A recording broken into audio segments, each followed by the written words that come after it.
Arkadaşlar hepiniz hoş geldiniz.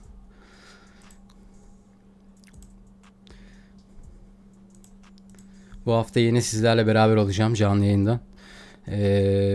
Leyla dizisinin 3. bölümü var bugün. Hepiniz hoş geldiniz arkadaşlar. Leyla dizisinin 3. bölüm analizini yapacağız bugün sizlerle beraber. Geçtiğimiz bölüm gerçekten çok güzeldi. İzleyiciler tarafından da çok fazla ilgi gördü. Bakalım bu bölümde neler yaşanacak. Leyla Cino'ya kendini söyleyecek, ben Leyla'yım diye. İnşallah bu bölüm açıklayacak gerçekleri. Hepiniz hoş geldiniz bu arada arkadaşlar. Onun haricinde Nur ve Mali bu bölümde Leyla'dan şüphelenmeye başlayacaklar ki yani Ela'dan şüphelenmeye başlayacaklar ve Leyla olduğunu düşünecekler. Ama Leyla'yı hemen bulamayacaklar tabii ki.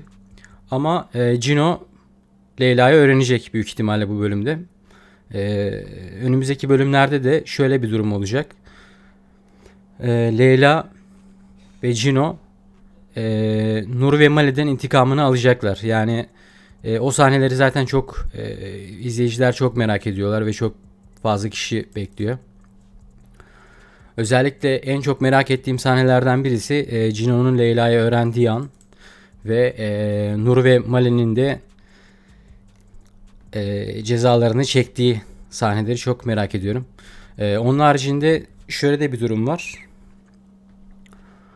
Leyla Nur'dan intikamını alacak ama bakalım Nur cezaevine mi girecek yoksa çok daha farklı bir ceza mı çekecek onu bilmiyorum. Hatta bir tane izleyicimin de güzel bir yorumu vardı geçen hafta. Dizideki oyuncular yani karakterler yaptığı suçların bedelini hiçbir şekilde ödemiyorlar diye bir yorum yaptı. Sanki farklı bir evrende yaşıyorlar gibi. O yorum çok hoşuma gitmiş gerçekten. Ama şöyle söyleyeyim size. Bu dizinin konusu olsun. Çocuklara olan şiddet. Ve böyle de güzel bir sosyal sorumluluk projesi gibi yapılan bir dizi olduğu için izleyicilerin çok ilgisini çekmiş durumda. Onun haricinde dizi biliyorsunuz ki uyarlama bir dizi yurt dışından. Tabi senaristler birebir aynı senaryoyu kopyalamıyorlar. Ya belki bir iki bölüm ilk bir iki bölüm aynı olabilir ama ilerleyen bölümlerde senaryoda değişiklikler olacak tabii ki de. Ama böyle kötü bir dönemde özellikle çocuklara olan şiddetin arttığı bir dönemde böylesine güzel bir senaryoyla Cemre Baysel'in başrolde olduğunu görmek bütün izleyicileri gerçekten çok mutlu etti diyebilirim. Hepiniz hoş geldiniz bu arada arkadaşlar. Kanalımıza abone olup canlı yayınımızı beğenmeyi unutmayın lütfen. Çok teşekkür ederim destekleriniz için.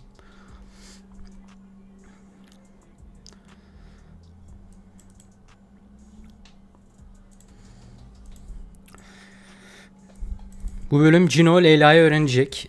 Ki izleyiciler de bu sahneleri çok merak ediyorlar. Gerçekten yani Leyla'yı öğrendiği anı sabırsızlıkla bekliyorum. Bakalım nasıl bir tepki verecek. Çocukluk aşkına kavuşacak Leyla ve Cino. Bundan sonra ise eğer Leyla Nur'un Cino'ya Leyla şeyi söyleyecek. Nur'un gerçek annesi olduğunu söyleyecek. Biliyorsunuz ki Cino aslında Nur'un gerçek çocuğu. Ama şu anda evlatlık alındığını zannediyor Cino maalesef ki. Yani Nur o kadar maalesef ki kötü kalpli bir kadın ki kendi çocuğunu evlatlık olarak alıp ve ona kendi çocuğu olduğunu söylemedi. Yani maalesef ki böyle karakterler günlük hayatta da var. Bunlarla karşılaşıyoruz ama şöyle de bir durum var. Yani bu dizinin konusunu ele aldığımızda gerçekten halka güzel bir örnek olacağını düşünüyorum. Hatta dizi senaryosu olarak da gerçekten çok beğendiğimi söyleyebilirim. Ki geçen hafta diziye gelen yorumlar gerçekten harikaydı. Çoğu izleyici çok beğenmiş ki anketimize de bayağı oy geldi şu anda. Herkes beğendiğini söylemiş. Arkadaşlar bu arada kanalımıza abone olmayı unutmayın lütfen. Çok teşekkür ederim destekleriniz için. Bakalım Cino'nun Leyla'yı öğrendiği sahneler çok güzel olacak. Onun haricinde Nur ve Mali'nin cezalarını çektiği anları sabırsızlıkla bekliyorum. Ama bu tabii ki de hemen olmayacak. Leyla intikamını alacak tabii ki de Nur'dan. Ama bunun belli bir süresi olacak. Hepiniz hoş geldiniz bu arada arkadaşlar. Arkadaşlar kanalımıza abone olup canlı yayınımızı beğenmeyi unutmayın lütfen. Çok teşekkür ederim destekleriniz için. Bu bölüm efsane olacak gibi duruyor. Cino Leyla'yı öğrenecek. Ve çocukluk aşkına kavuşacak en sonunda. Leyla ve Cino. Dizinin senaryosu cidden ilk 1 ve 2. bölümde gerçekten çok sağlam bir rating getirdi. Senaryo zaten efsane. Bu dönemde biliyorsunuz ki çocuklara olan şiddet bayağı arttı. Ve böyle bir senaryoyla Cemre Baysel'i de başrolde görmek bizi çok mutlu etti diyebilirim. Hepiniz tekrardan hoş geldiniz arkadaşlar. Kanalımıza abone olup canlı yayınımızı beğenmeyi unutmayın lütfen. Çok teşekkür ederim destekleriniz için. Sizin fikirleriniz ne? Diziyi beğendiniz mi? Senaryo hakkında ne düşünüyorsunuz? Cino ve Leyla hakkında ne düşünüyorsunuz? Nur'un yaptığı acımasızlıklar hakkında neler düşünüyorsunuz? Şu ana kadar 35 oy gelmiş. %91 ile herkes diziyi beğendiğini söylüyor. %9'luk bir kısım var. Hayır oyu gelmiş. Genel olarak çoğu kişi diziyi beğendi. Tabii beğenmeyen bir kitle de olmuş olabilir. Ama ben Cemre Baysel'in oyunculuğunu gerçekten çok beğeniyorum. Ki senaryoda da şöyle bir durum var. Cemre Baysel'in yani Leyla karakterinin ufaklık yani çocukluk halini oynayan karakter de hatta şu an fotoğraftaki çocuk çok fazla ilgi topladı. İzleyiciler tarafından çok beğenildi. Yani o kadar güzel bir oyunculuk sergiledi ki o yaştaki çocuk. İzleyiciler gerçekten çok beğendiler. Haberler çıktı hatta bununla alakalı bir sürü. Bakalım neler yaşanacak. Bu hafta Cino Leyla'yı büyük ihtimalle öğrenecek. Öğrenmesini istiyoruz. Ki öğrendiğinde de verdiği tepkiyi çok merak ediyorum açıkçası Leyla'nın. Yok Cino'nun pardon. Onun haricinde Nur ve Mali'nin cezalarını çektikleri sahneleri çok merak ediyorum. İzleyiciler özellikle zaten bu sahneleri istiyorlar. Ama bu sahneler hemen gelmeyecek maalesef ki. Nur cezasını hemen çekmeyecek. Yani bir süre daha Nur'un rahat rahat takıldığını, dışarıda takıldığını göreceğiz yani. Şimdi şöyle bir durum olacak. Leyla Nur ve Mali Ela'dan şüphelenmişlerdi zaten geçtiğimiz bölümlerde. Ve Leyla'nın da yaşadığını öğrendiklerinde Ela'nın üstüne gidecekler biraz. Hani Leyla olabilir mi diye acaba düşünecekler. Ama tabii ki de bulamayacaklar hemen. Özellikle Cino Leyla'yı öğrendiğinde Leyla eğer ki Nur'un gerçek annesi olduğunu söylerse ve hani Cino'nun çektiği acılar biliyorsunuz gördünüz. Cino ve Leyla'nın ufakken çektiği acıları biliyorsunuz. İzledik geçtiğimiz bölümlerde onları. Ama Cino gerçek annesi olduğunu öğrenirse Nur'un Nur biliyorsunuz gerçek oğlunu üvey oğul olarak eve almış. Böyle bir acımasız bir kadın ben daha önce görmedim. Yani gerçekten çok sıkıntılı bir durum. Cino gerçekleri öğrendiğinde büyük ihtimalle ortalık çok büyük karışacak gibi duruyor. Ama şöyle de bir durum var. Leyla ve Cino ikisi beraber Nur ve Mali'den intikamlarını alacaklar. Hani Cino Nur gerçek annesi diye şey yapmayacak. Yani ona karşı yumuşak davranmayacak. Öyle olmasını ümit ediyorum daha doğrusu. Çünkü gerçek oğlunu üvey olarak sahiplenen bir kadına ne denebilir bilmiyorum. Dizinin senaryosu gerçekten çok güzel arkadaşlar. Sizin de beğendiğinizi umuyorum. Güzel oy gelmiş. Arkadaşlar bu arada kanalımıza abone olup canlı yayınımızı beğenmeyi unutmayın lütfen. Çok teşekkür ederim destekleriniz için. Siz ne düşünüyorsunuz? Dizinin senaryosunu beğendiniz mi? Başroller hoşunuza gitti mi?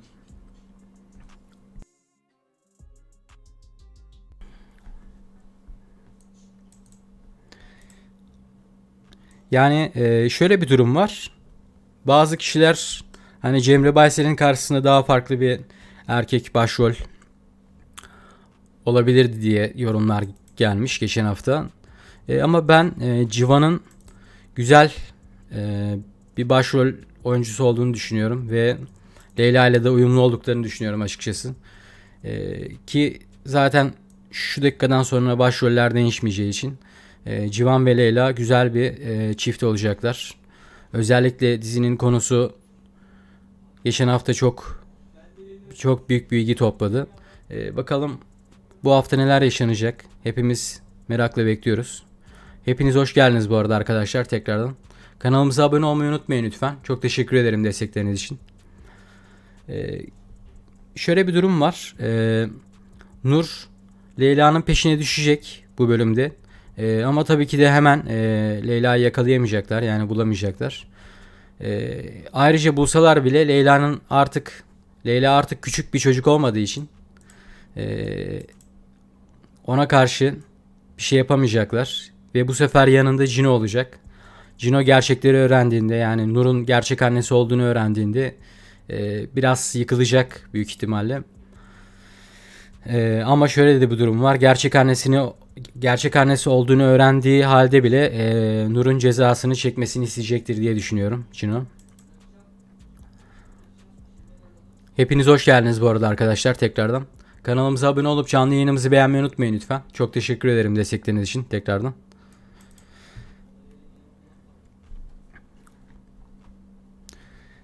Biliyorsunuz ki dizimiz daha yeni başladı. 3. bölüm yayınlanıyor bu akşam.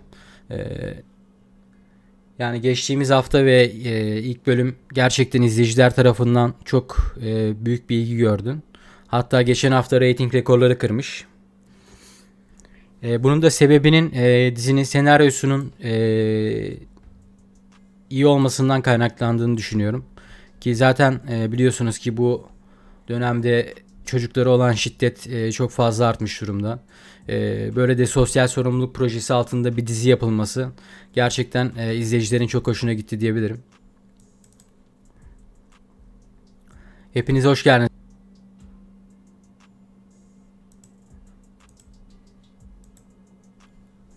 Ufak bir drop girdi. Şu an döndü herhalde yayınımız. Hoş geldiniz bu arada tekrardan.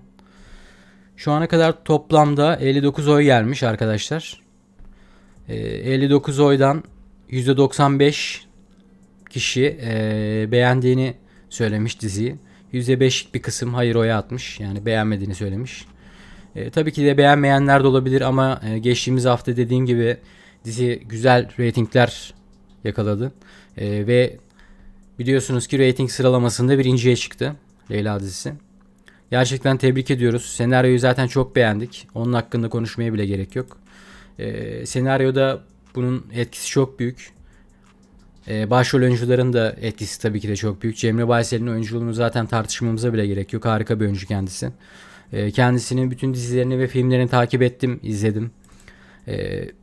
Ve bu sezon böyle bir diziyle karşımıza çıkması da beni gerçekten çok mutlu etti diyebilirim. Çünkü biliyorsunuz ki son zamanlarda çok fazla çocuklara çok fazla şiddet var. Ve bunların da önlenmesi için bir şeyler yapılmıyor. Yani insanlar cezalarını çekmiyorlar. Bu da bizim canımızı sıkıyor tabii ki. Belki böyle bir diziyle insanların gözüne ekstra sokuyorlar. Bu da gerçekten iyi oldu. Yani insanlar biraz daha olsa bilinçlenir inşallah diyorum. Hepiniz hoş geldiniz bu arada tekrardan. Arkadaşlar kanalımıza abone olup canlı yayınımızı beğenmeyi unutmayın lütfen. Çok teşekkür ederim destekleriniz için. Siz ne düşünüyorsunuz? Diziyi beğendiniz mi? Dizinin konusunu beğendiniz mi? Senaryo gerçekten çok güzel. Benim çok hoşuma gitti. Ve izleyiciler tarafından da çok büyük bir ilgi gördü. Senaristlerin eline emeğine sağlık diyorum. Tabii ki dizi her ne kadar yurt dışından uyarlanmış olsa da biliyorsunuz ki yurt dışından uyarlama bir dizi. Ama şöyle de bir durum var. İlk 1-2 bölüm belki tamam senaryoda çok fazla değişiklik yapılmamış olabilir. Ama bu bölümlerden sonra senaryoda tabii ki de değişiklikler olacak. Yani uyarlandığı şekilde birebir aynı şekilde verilmiyor. Tabii ki de biliyorsunuz senaryoda ufak tefek değişiklikler yapılıyor. Ki böyle bir dönemde de böylesine güzel bir senaryo ile karşımıza çıkması Cemre Baysel'in ve diğer oyuncuların çok hoşumuza gitmiş durumda. Bakalım bu hafta neler yaşanacak. Biliyorsunuz ki Leyla Cino'ya gerçekleri açıklayacak. Cino'nun gerçekleri öğrendiğinde Nur'a vereceği tepkiyi çok merak ediyorum. Yani Nur biliyorsunuz ki Cino'nun gerçek annesi. Ama gerçek annesi olduğunu bilmiyor tabii ki Cino. Üvey evlat olarak alındığını biliyor küçükken. Bu da gerçekten çok sıkıntı bir durum aslında. Ama her ne kadar gerçek annesi olsa bile Nur'a acıyacağını zannetmiyorum Cino'nun. Gerçekleri ortaya çıktığında Leyla ile beraber Nur ve Mali'den intikamlarını alacaklar diye düşünüyorum. Hepiniz tekrardan hoş geldiniz bu arada arkadaşlar. Kanalımıza abone olup canlı yayınımızı beğenmeyi unutmayın lütfen. Çok teşekkür ederim destekleriniz için.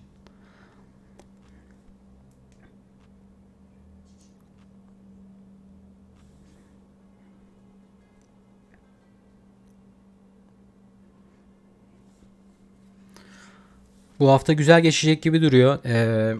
Gerçekler bir nebze de olsa ortaya çıkacak. Ama Nur ve Mali Leyla'nın peşine düşecekler biliyorsunuz bu hafta. Ama Leyla tabii ki de artık o küçük çocuk olmadığı için kendisini savunabilecek. Bu da gerçekten çok hoş olacak. Yani küçükken çektiği acıları biliyorsunuz. Nur ve Mali gerçekten çok büyük eziyetler ettiler Leyla'ya. Babası öldü. Babası ölen bir çocuğu gidip çöplüğe bırakıp geldiler yani. Ve hayatlarına o şekilde devam ettiler rahatlıkla. Maalesef ki gerçek hayatta da bu tarz insanlar var. Böylesine güzel bir senaryonun da bu sezon vizyonda olması bizleri çok etkiledi diyebilirim. Çocuklara olan şiddetin artık bitmesini istiyoruz. İnsanların biraz daha bilinçlenmesini istiyoruz açıkçası. Hepiniz tekrardan hoş geldiniz bu arada arkadaşlar. Kanalımıza abone olup canlı yayınımızı beğenmeyi unutmayın lütfen. Çok teşekkür ederim destekleriniz için.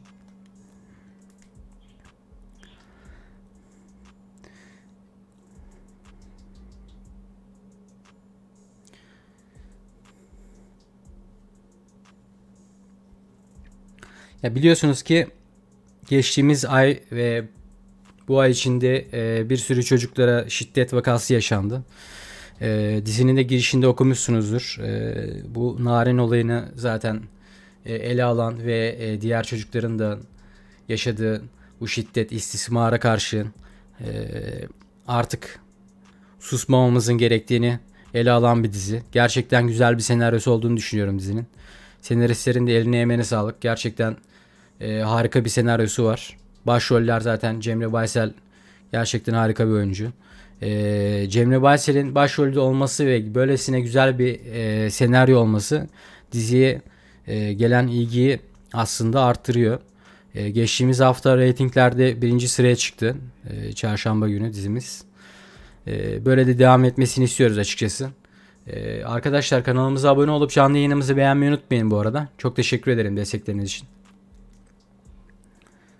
Siz neler düşünüyorsunuz dizi hakkında? Senaryoyu beğendiniz mi? Başroller hakkında neler düşünüyorsunuz?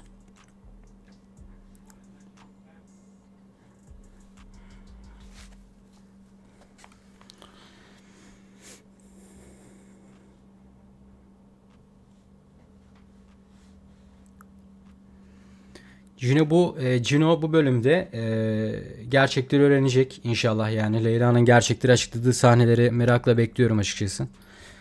Onun haricinde Cino gerçekleri öğrendiğinde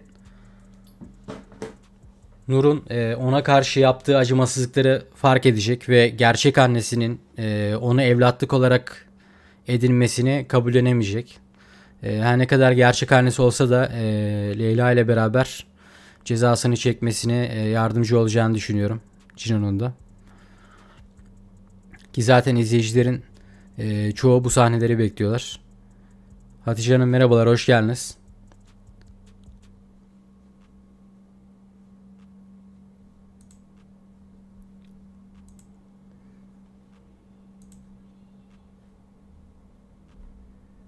Ufak bir drop girdi galiba.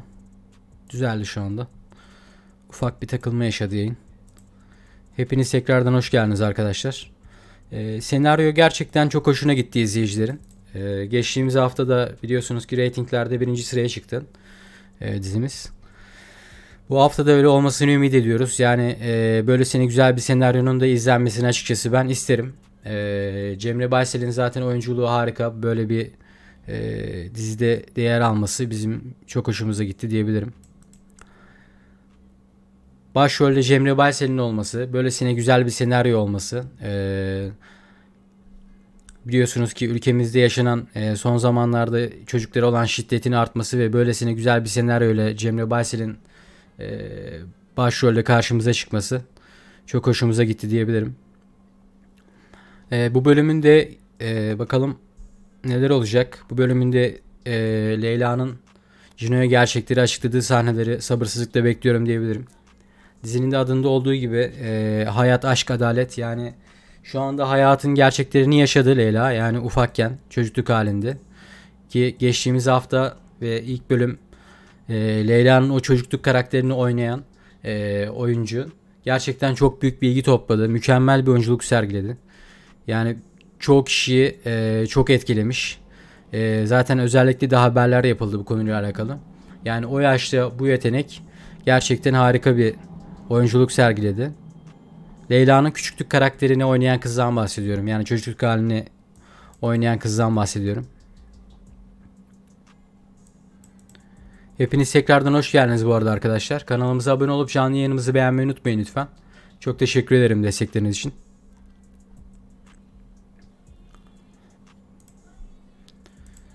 Siz neler düşünüyorsunuz dizi hakkında? Senaryoyu beğendiniz mi? Geçtiğimiz bölümü beğendiniz mi? Cino büyük ihtimalle bu bölüm gerçekleri öğrenecek. Gerçekler ortaya çıktığında Nur'dan intikamını alacaklar Cino ve Leyla. Bu konular hakkında neler düşünüyorsunuz? Şu ana kadar 99 oy gelmiş. %95 kişi diziyi beğendiğini söylemiş. %5 ufak bir kısım var beğenmeyen.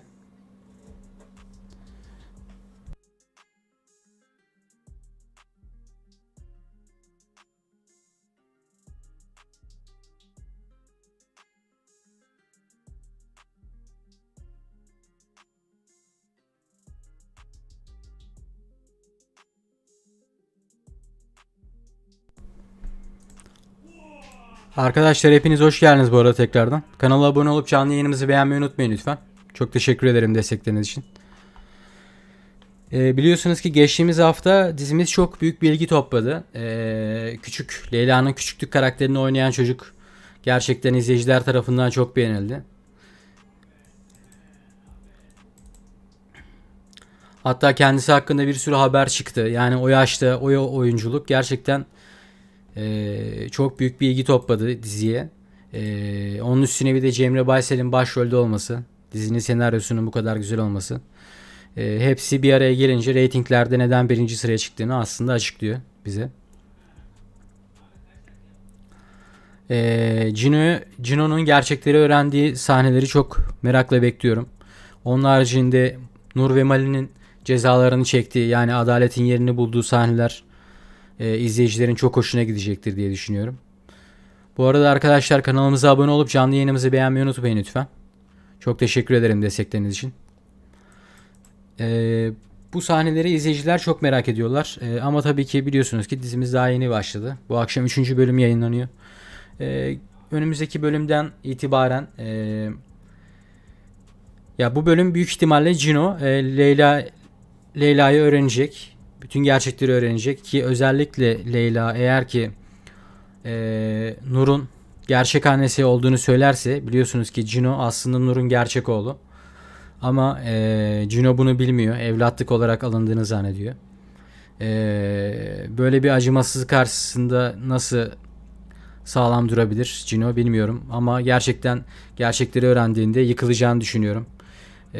Maalesef ki her ne kadar dizide olmuş olsa gerçek hayatta da böyle acımasız insanlar mevcut biliyorsunuz ki.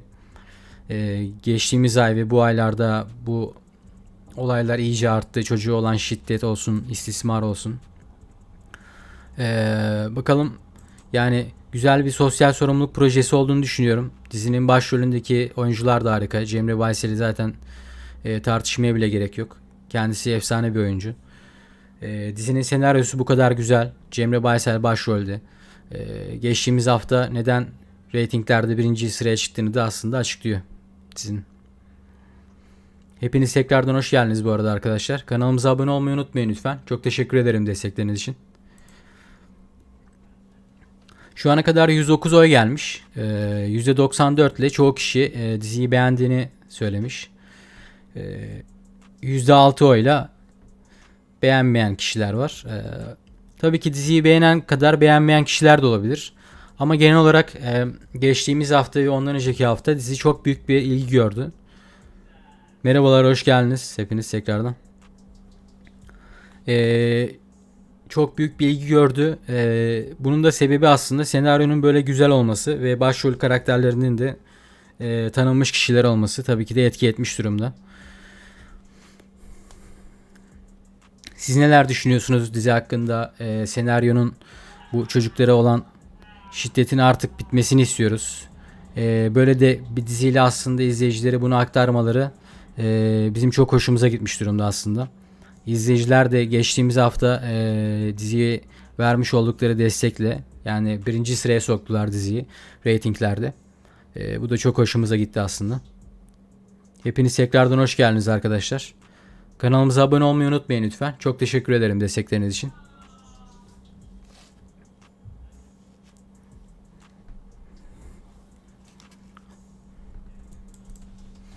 Şu ana kadar 110 oy gelmiş. Çoğu kişi diziyi beğendiğini söylüyor. Siz neler düşünüyorsunuz? Senaryoyu beğendiniz mi? Her ne kadar yurt dışından uyarlama bir senaryo olmuş olsa da aslında dizi, şöyle de bir durum var. Yani başrol karakterimiz biliyorsunuz ki Cemre Baysel efsane bir oyuncu. Türkiye'de de çok sevilen bir oyuncu kendisi.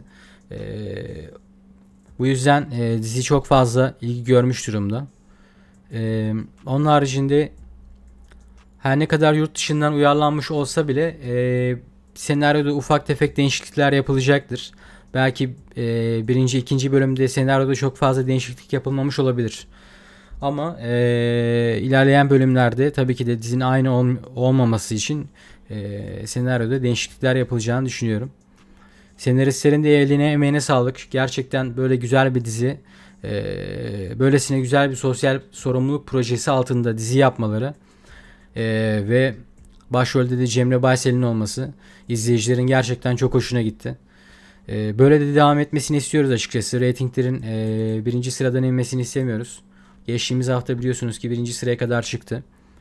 Bazı kişiler kötü yorumlar yapmışlar dizi hakkında. Hani bu diziyi niye çıkartıyorsunuz birinci sıraya falan. Ama size şöyle söyleyeyim. Son sezonlarda, yani bu sezon ve geçtiğimiz sezonlarda yapılan dizileri biliyorsunuzdur.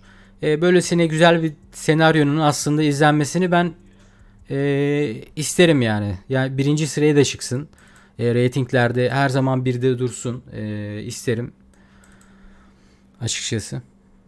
Çünkü biliyorsunuz çok saçma diziler yapılıyor.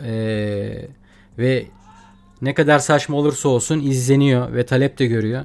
Böylesine güzel bir senaryonun da, böylesine güzel bir sosyal sorumluluk projesi altında yapılan bir dizinin izlenmesine çok mutlu oldum ben açıkçası. İzleyiciler de mutlu olmuşlar. Geçtiğimiz hafta güzel haberler çıktı.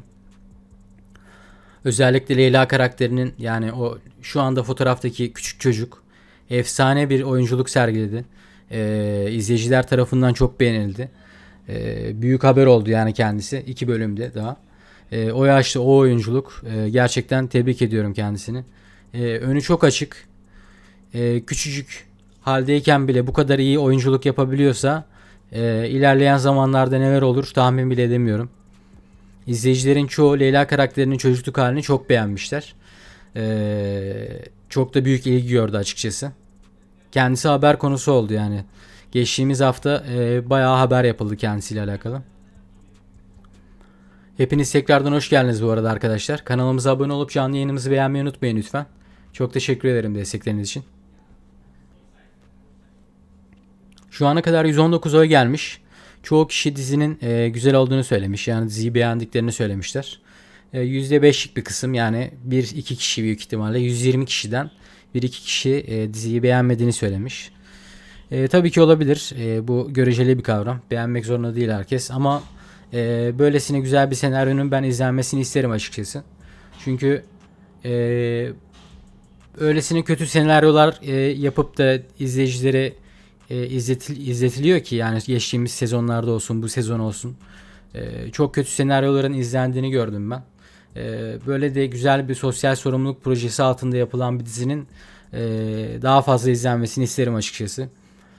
Yani her ne kadar insanları bilinçlendirmek isteseler de bir nebze de olsa belki insanlar bir şeyleri artık görüp fark ederler. Yani bilmiyorum, Nur gibi karakterler tabii ki bu dizi karakteri, yani Nur gerçek hayatta böyle birisi değil, ama maalesef ki gerçek hayatta bu tarz acımasız insanlar mevcut.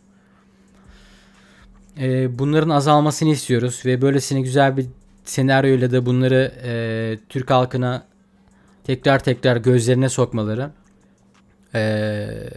inşallah etki edecektir diye düşünüyorum. Çünkü biliyorsunuz geçtiğimiz ay ve bu ay yaşanan olaylar, çocuklara olan karşı şiddet ve istismar çok artmış durumda.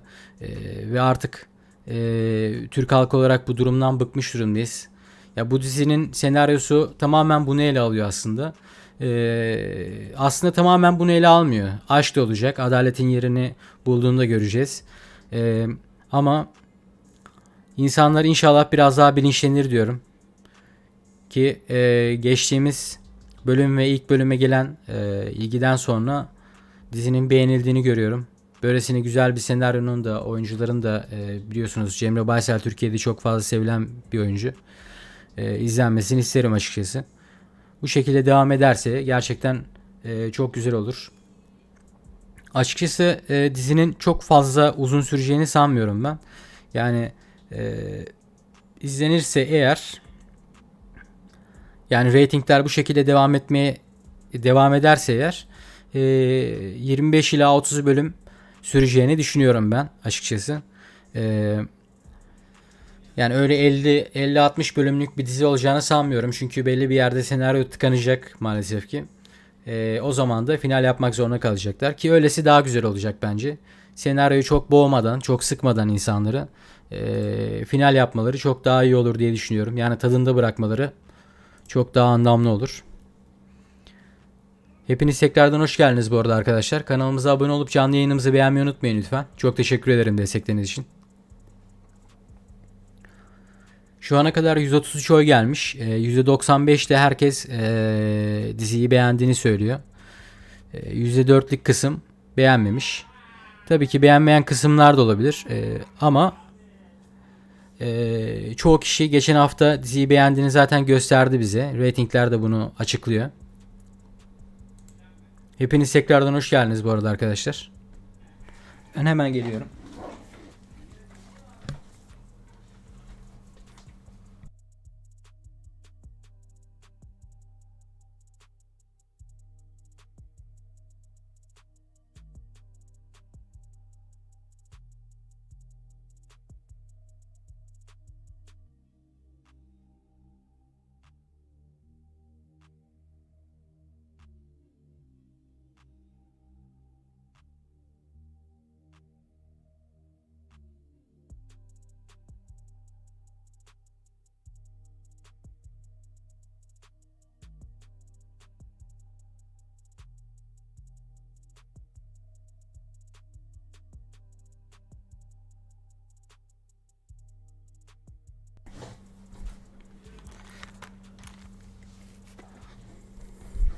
Arkadaşlar hepiniz tekrardan hoş geldiniz.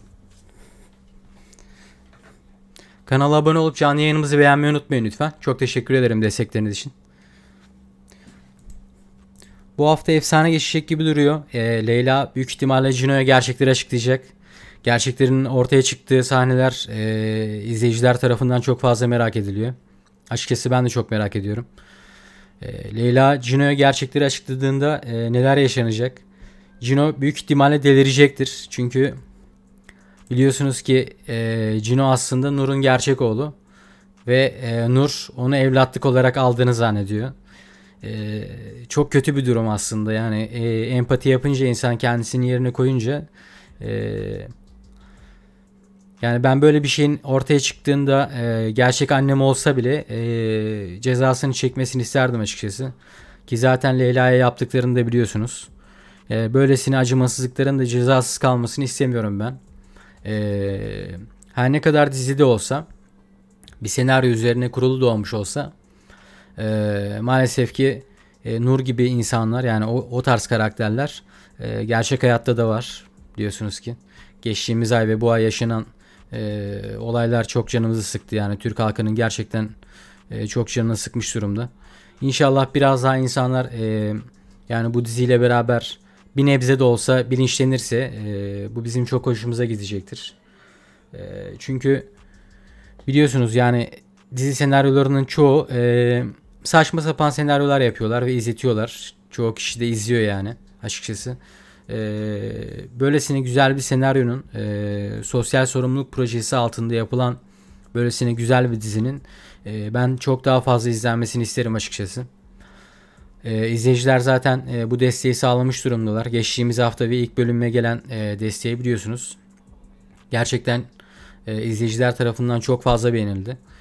Ratinglerde de birinci sıraya çıktı. Böyle de devam etmesini istiyorum açıkçası. Ratingler düşmezse, yani bu şekilde devam ederse dizinin ratingleri,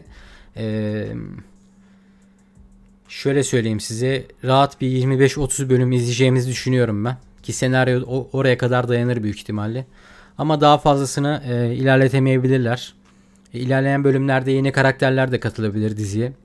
Senaryoda ufak tefek değişiklikler olacak tabii ki. Biliyorsunuz ki dizi yurt dışından uyarlama bir dizi.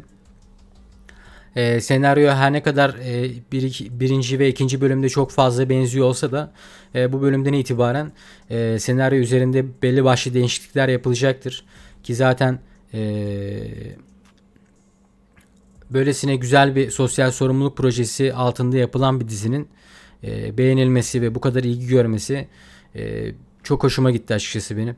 Çünkü biliyorsunuz çok saçma diziler var. Bazı diziler o kadar kötü olmasına rağmen çok fazla izlenebiliyor.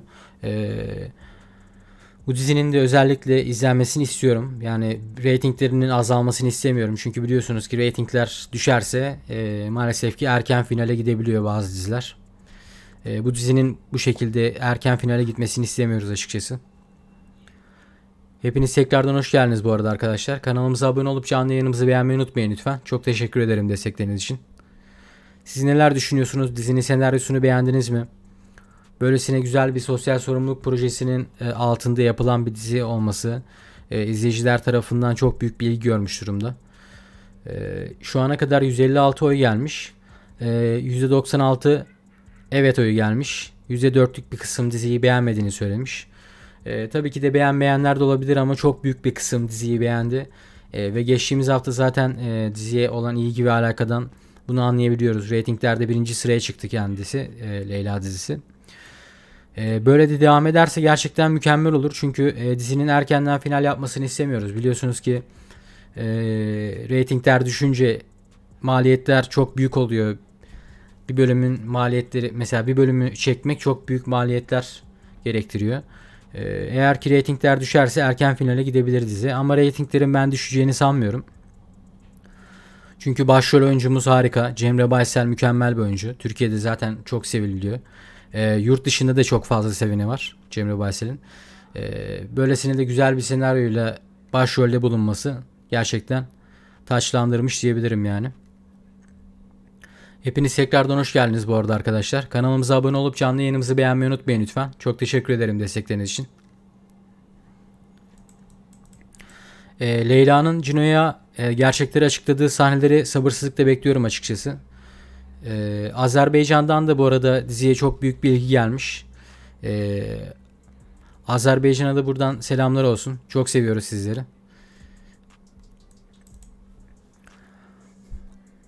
Leyla bu bölümde büyük ihtimalle Cino'ya bütün gerçekleri açıklayacak. Özellikle çocukluk aşklarına kavuştukları sahneyi çok merak ediyorum ben. İzleyicilerin çoğu da zaten bu sahneyi bekliyorlar. Çocukluk aşkına kavuşacak inşallah Leyla bu bölümde. Yani en sonunda gerçekleri açıklayacak. Ama belki bu bölümde Nur'un gerçek annesi olduğunu söylemeyebilir. Biliyorsunuz ki Nur aslında Cino'nun gerçek annesi. Ama Cino bunu bilmiyor tabii ki. Kendisi üvey evlat olduğunu zannediyor. Gerçekleri ortaya çıktığında gerçekten yıkılacaktır diye düşünüyorum Cino. Hani onun yerine koyuyorum kendimi. Ben yaşamış olsaydım böyle bir durumu gerçekten çok üzülürdüm, yıkılırdım büyük ihtimalle. Hepiniz hoş geldiniz bu arada arkadaşlar tekrardan. Kanalımıza abone olmayı unutmayın lütfen. Çok teşekkür ederim destekleriniz için. Siz neler düşünüyorsunuz? Senaryoyu beğendiniz mi? Cemre Baysel'in oyunculuğu hakkında neler düşünüyorsunuz? Özellikle bu çocuk oyuncu yani Leyla karakterinin çocukluk halini canlandıran karakter efsane bir oyunculuk sergiledi geçtiğimiz hafta ve ilk bölümde. Çok fazla ilgi gördü kendisi. O yaşta bu oyunculuk gerçekten takdire şayan diyebilirim. Gerçekten harika bir oyuncu kendisi. İlerleyen yaşlarında da zaten kendisini ekranlarda görürüz diye düşünüyorum büyük ihtimalle. Bu yaşta, daha o yaşta böyle bir oyunculuğa sahipse kendisi, büyüdüğünde nasıl bir oyuncu olur düşünemiyorum bile. Hepiniz hoş geldiniz bu arada arkadaşlar. Kanalımıza abone olup canlı yayınımızı beğenmeyi unutmayın lütfen. Çok teşekkür ederim destekleriniz için.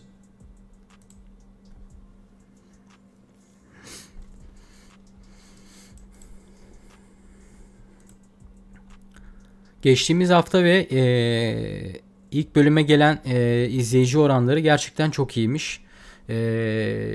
Ratinglerde dizimiz birinci sıraya çıktı biliyorsunuz ki. Ratinglerinde düşmemesini istiyoruz açıkçası.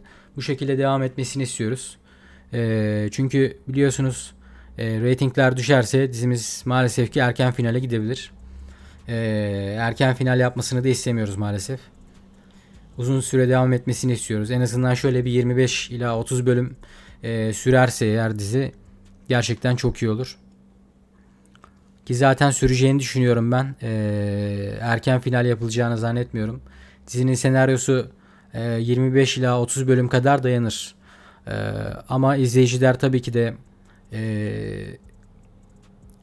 desteklemeye devam ederlerse belki çok daha uzun bile sürebilir. Tabii onu bilmiyorum ama senaryo belli bir yerde tıkanacaktır. Yani Cino gerçekleri öğrenecek büyük ihtimalle bu bölüm. Bu bölümü öğrenemese bile önümüzdeki bölümde gerçekleri öğrenecektir. Cino ve Leyla'nın Mali ve Nur'dan intikamını aldığı sahneleri sabırsızlıkla bekliyoruz. Bu sahnelerde yayınlandıktan sonra biraz daha aslında aşk içeren, yani Cino ile Leyla'nın aşklarını, efsanevi aşkını yaşadığı sahneleri izlemeye başlayacağız biraz da. Nur cezasını çekecek. Ondan sonra senaryoda nasıl bir değişiklikler olur, nasıl ilerler, nasıl devam eder, orası hakkında şu anda bir yorum yapamıyorum. Belki yeni karakterler katılacak diziye ilerleyen bölümlerde. Ki büyük ihtimalle katılır. Çok farklı oyuncular da göreceğiz bu dizide. Ki zaten dizinin senaryosu çok güzel. Çoğu oyuncuya da böyle bir teklif gittiğinde zaten reddedeceklerini sanmıyorum. Ki Cemre Baysel gibi güzel bir oyuncunun da böylesine güzel bir senaryoda yer alması bütün izleyicileri çok mutlu etmiş durumda diyebilirim. Hepiniz tekrardan hoş geldiniz bu arada arkadaşlar. Kanalımıza abone olup canlı yayınımızı beğenmeyi unutmayın lütfen. Çok teşekkür ederim destekleriniz için. Şu ana kadar totalde 200 oy gelmiş. 200 oyun Leyla dizisini beğendiniz mi diye bir anket açtım. İsterseniz siz de katılabilirsiniz. 200 oydan %96 kişi beğendiğini söylemiş. %4'lük bir kısım diziyi beğenmemiş. Tabii ki beğenmeyen de olacak. Ama çoğu kişi, geçtiğimiz hafta zaten biliyorsunuz ki dizimiz reytinglerde birinci sıraya çıktı. Böyle de devam etmesini istiyoruz. Çok büyük bir ilgi gördü dizi. Cemre Baysel'in de tabii ki başrolde olması, Cemre Baysel'in başrolde olması da bu reytinglerin artışını tabii ki de etkiliyor diyebilirim. Böyle devam etmesini istiyoruz. Erken final yapmasını istemiyoruz. Çünkü biliyorsunuz rehavet görmezse dizimiz, yani izlenmezse Çok maliyetli oluyor tabi. Yani bir bölümü çekmek kim bilir kaç milyon tutar. O yüzden reytingler düşerse dizimiz erken finale gidebilir. Ama şu anki reytinglere göre ben en az bir 25-30 bölüm süreceğini düşünüyorum. Siz neler düşünüyorsunuz? Senaryoyu beğendiniz mi? Oyuncular hakkında neler düşünüyorsunuz? Son zamanlarda yaşanan bu kötü olaylardan sonra bence böylesine güzel bir senaryoyu beğenmişsinizdir diye düşünüyorum. Ki zaten geçtiğimiz bölüm ve ilk bölüme gelen rating oranlarına bakınca çoğu izleyicinin beğendiği görülüyor. Hepiniz hoş geldiniz bu arada arkadaşlar. Kanalımıza abone olup canlı yayınımızı beğenmeyi unutmayın lütfen. Çok teşekkür ederim destekleriniz için. Leyla karakterinin ufaklık halini yani çocukluk halini canlandıran kişi yani küçük kız efsane bir oyunculuk sergiledi gerçekten geçtiğimiz hafta ve ilk bölümde. İzleyiciler tarafından çok beğenildi. Kendisi büyük bir haber konusu oldu diyebilirim. Yani o yaşta bu yetenek, kendisini tebrik ediyorum ki zaten ilerleyen yaşlarında da ekranlarda görürüz diye düşünüyorum kendisini. Çünkü efsane bir yeteneği var. Yani o yaşta böylesine güzel bir oyunculuk sergileyebiliyorsa izleyicileri ilerleyen yaşlarında aynı Cemre Baysel gibi başrol karakteri olacağını düşünüyorum kendisinin. Ki çok tatlı bir yüzü var. İzleyiciler zaten yani onun o tatlılığının hani nasıl bu kadar böyle tatlı bir çocuğa nasıl bu kadar acımasızlık yapılabilir? Bu nasıl bir vicdan terazisi diye bir sürü yorum okudum geçtiğimiz haftalarda. Özellikle de bir tane yorum çok dikkatimi çekti benim. Dizilerde hani işlenen suçların cezasız kaldığını, sanki farklı bir evrende yaşıyorlar. Kimse işlediği suçların cezasını çekmiyor gibi bir yorum gelmiş. O çok hoşuma gitmişti. Gerçekten öyle. Çoğu dizide kimse yaptığı suçların bedelini ödemiyor. Ama bu dizide öyle olmayacak. Leyla Cino'ya gerçekleri açıklayacak ve Cino gerçekleri öğrendiğinde ise ikisi beraber Mali ile Nur'dan intikamını alacaklar. Adaletin yerini bulduğunu göreceğiz. Ve izleyiciler bu sahneleri sabırsızlıkla bekliyor diyebilirim. Özellikle Leyla ile Cino'nun çocukluk aşkına kavuştuğu yani bu efsanevi aşkın doğuşunu çok merak ediyor herkes.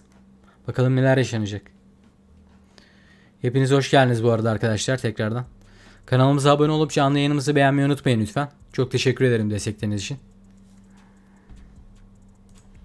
Efsane bir bölüm bizi bekliyor bu akşam. Gerçekler bir nebze de olsa ortaya çıkacak gibi duruyor. Bakalım neler yaşanacak.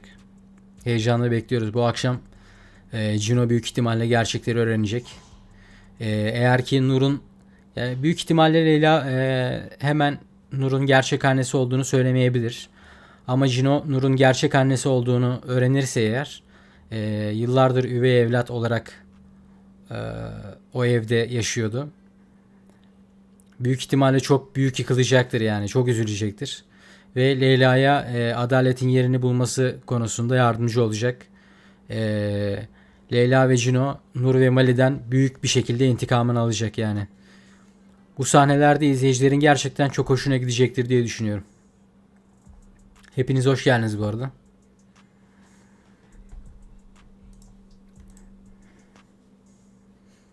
Arkadaşlar kanalımıza abone olup canlı yayınımızı beğenmeyi unutmayın lütfen. Çok teşekkür ederim destekleriniz için. Yani şöylesine tatlı bir çocuğu nasıl bu kadar eziyet çektirebiliyorlar? Geçtiğimiz ayda da biliyorsunuz ve bu ayda da çocuklara olan şiddet Türk halkının çok büyük canını sıkmış durumda. Aslında böylesine güzel bir sosyal sorumluluk projesi altında yapılan bir dizinin özellikle de Cemre Baysel'in başrolde olması reytinglerden inşallah hiç birinci sıradan düşmez, bu şekilde devam eder. Çünkü biliyorsunuz reytingler düşerse dizimiz erken final yapabilir. Erken final yaparsa da çoğu izleyici büyük ihtimalle üzülür diye düşünüyorum. Ben şöyle bir 25-30 bölüm en azından şöyle bir 25 bölüm izlenmesini istiyorum bu dizinin. Ama senaryo tabii ki 40 bölüm ya da 50 bölüm kadar ilerleyebileceğini sanmıyorum. Çünkü belli bir yerde senaryo maalesef ki tıkanacaktır. Ki tadında bırakmaları, yani güzel bir şekilde final yapmaları daha güzel olur. Çünkü uzattıkça hani senaryo aslında bitiyor. Uzatıyorlar, uzatmaya da çalıştıkça dizi sıkmaya başlıyor. Bu sefer izleyicilerin aklında kötü bir dizi olarak yer ediyor. Ben tadında bırakmalarını isterim. Şöyle bir 25-30 bölümde izlemek isterim açıkçası. İzleyicilerin çoğu da zaten uzun sürmesini istiyor dizinin. Hepiniz hoş geldiniz bu arada arkadaşlar. Kanalımıza abone olup canlı yayınımızı beğenmeyi unutmayın lütfen. Çok teşekkür ederim destekleriniz için. Şu ana kadar burada bulunan herkese de çok teşekkür ederim ayrıca. Şu anda 217 oy gelmiş. Bir anket açtık. %95'te herkes diziyi beğendiğini söylüyor. %5 bir kısım diziyi beğenmediğini söylemiş. Tabii ki beğenmeyen kişiler de olabilir. Ama çoğunluk çok fazla beğendiğini belirtiyor zaten. Geçtiğimiz hafta ve ilk hafta gösterilen ilgiden bunu da görebiliyoruz. Siz neler düşünüyorsunuz? Cino gerçekleri öğrendiğinde neler yaşanacak sizce? Nur ve Mali cezasını çekecek mi? Adalet yerini bulacak mı sizce? Tabii ki de bulacak. Benim görüşümce Nur ve Mali cezalarını çekecekler ve yaptıklarının bedelini çok ağır bir şekilde ödeyeceklerdir diye düşünüyorum. Ki zaten dizinin senaryosunda biliyorsunuz dizi başlarken ekranda veriliyor işte unutmayacağız diye. Bu en son yaşanan Narin olayı Türk halkının çok canını sıktı. Ondan önce de bir sürü aynı aynı vakalarla karşılaştık maalesef ki. Artık bu tarz olayların bitmesini istiyoruz. Yani bir nebze de olsa belki insanlar bilinçlenir. Dizinin senaryosu gerçekten çok güzel aslında. Bakalım inşallah bu şekilde devam eder reytingler. Ve dizimiz erken final yapmaz diyorum. İzleyicilerin çoğu Nur ve Mali'nin cezasını çektiği sahneleri bekliyorlar. Leyla ile Cino'nun da çocukluk aşklarını yaşadığı sahneleri çok merak ediyor herkes. Hepiniz hoş geldiniz bu arada tekrardan. Arkadaşlar kanalımıza abone olmayı unutmayın lütfen. Çok teşekkür ederim destekleriniz için. Leyla karakterini canlandıran o ufak çocuk, yani Leyla'nın çocukluğu ilk iki bölümde gerçekten çok iyi bir oyunculuk sergiledi ve bu da izleyiciler tarafından çok büyük bir ilgi gördü diyebilirim. Çünkü kendisi güzel bir haber konusu oldu diyebilirim yani. Çok fazla konuşuldu geçtiğimiz hafta. Yani o yaşta bu yetenek gerçekten takdir edilmesi gerekiyor. İlerleyen yaşlarında da kendisini zaten ekranlarda göreceğimizi düşünüyorum ben. O yaşta böyle yetenekliyse bu çocuk, ilerleyen yaşlarında büyük ihtimalle başrol olarak karşımıza çıkacaktır diye düşünüyorum.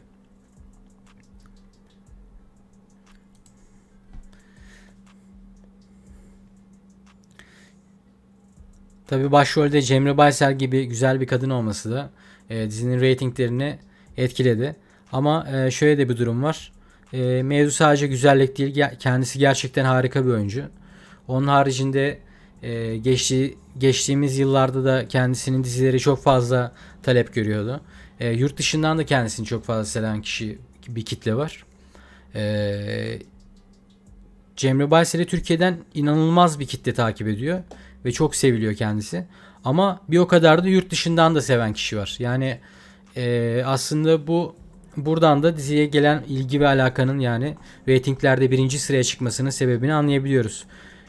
Oyuncular harika. Senaryo mükemmel. Daha ne olsun. Ve bu şekilde de devam etmesini istiyoruz açıkçası. Eğer ki birinci sıradan inmezse reytinglerde en az bir 30 bölüm izleyeceğiz diye düşünüyorum ben. Ama bu şekilde devam etmezse eğer erken finale gidebilir. Çünkü biliyorsunuz ki dizi maliyetleri çok artmış durumda. Oyunculara yapılan ödemeler çok yüksek miktarlarda oluyor. dizinin çekildiği alanlar ayarlanıyor. Bir sürü geçiş yapıyorlar, sahneler yapılıyor. Ratingler bu şekilde devam ederse eğer ama hiçbir şekilde erken finale gideceğini düşünmüyorum dizinin. En az bir 30 bölüm izleyeceğimizi düşünüyorum. Siz neler düşünüyorsunuz? Senaryoyu beğendiniz mi? Cino gerçekleri öğrenecek bu bölümde. Sizce ne yapacak? Nur'un gerçek aslında üvey evlat değil de gerçek oğlu olduğunu öğrendiğinde ki tepkisini çok merak ediyorum açıkçası. Arkadaşlar bu arada hepiniz hoş geldiniz tekrardan. Kanalımıza abone olup canlı yayınımızı beğenmeyi unutmayın lütfen. Çok teşekkür ederim destekleriniz için. Yani Cino gerçekleri öğrendiğinde, Leyla bütün gerçekleri Cino'ya açıkladığında aslında kendi annesiyle yıllardır yaşadığını öğrendiğinde Cino çok büyük yıkılacaktır. Çünkü üvey evlat olarak edinildiğini düşünen bir evlat olduğunuzu düşünün. Aslında ama size anne dediğiniz kadın gerçekten anneniz olduğunu düşünün. Yani biraz empati yapınca insan kendimi onun yerine koyuyorum yani. Büyük ihtimalle çok büyük yıkılırdım ben de. Bu yüzden de zaten Leyla'ya çok büyük bir destek olacaktır. Nur ile Mali'nin de cezasını çekmesine yani yaptıklarının bedelini ödemesinde yardımcı olacaktır. Her ne kadar gerçek annesi olsa bile Leyla'ya destek olacak yani bu konuda. Neden izlemiyoruz? Canlı izlemiyoruz. Şöyle söyleyeyim. Şu anda ben onu veremem. Ama istersen Now ekranlarından şu anda izleyebilirsin. Hepiniz tekrardan hoş geldiniz bu arada arkadaşlar. Kanalımıza abone olup canlı yayınımızı beğenmeyi unutmayın lütfen. Çok teşekkür ederim destekleriniz için. Siz neler düşünüyorsunuz? Senaryoyu beğendiniz mi? Onun haricinde oyuncular hakkında ne düşünüyorsunuz? Cemre Baysel'i seviyor musunuz? Leyla karakterini canlandıran o küçük çocuk hakkında ne düşünüyorsunuz? Çünkü ilk 2 bölümde çok büyük bir ilgi gördü kendisi. Çok sevildi.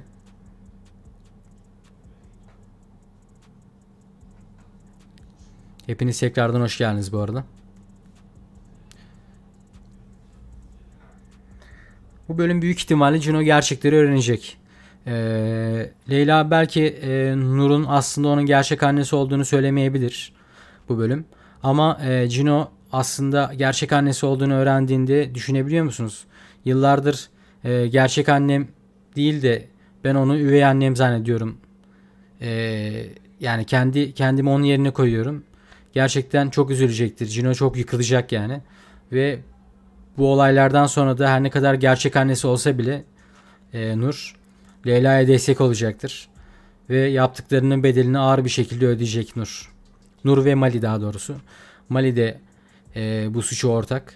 Her şeyi ikisi beraber yaptılar zaten ama izleyemiyoruz, kapalı. Sanmıyorum. Direkt kendi internet sitesine girersen ulaşabilirsin.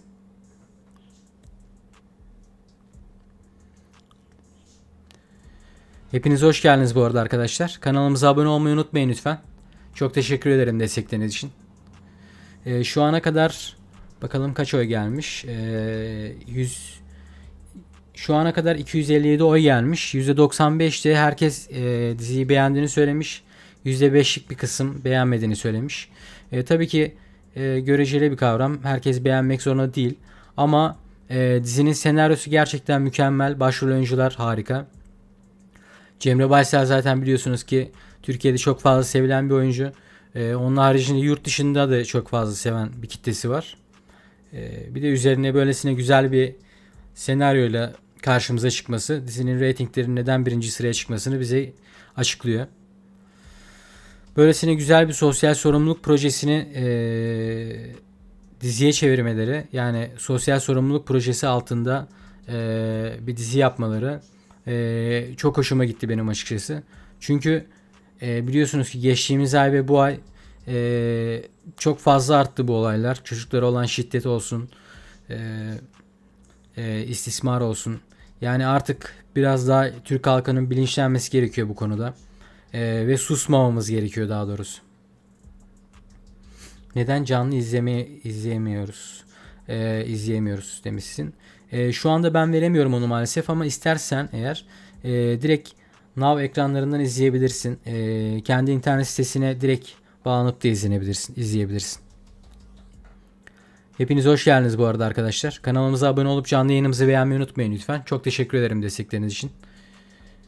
Direkt bağlanırsan izleyebilirsin. İbrahim. Azerbaycan'a evet selamlar olsun buradan.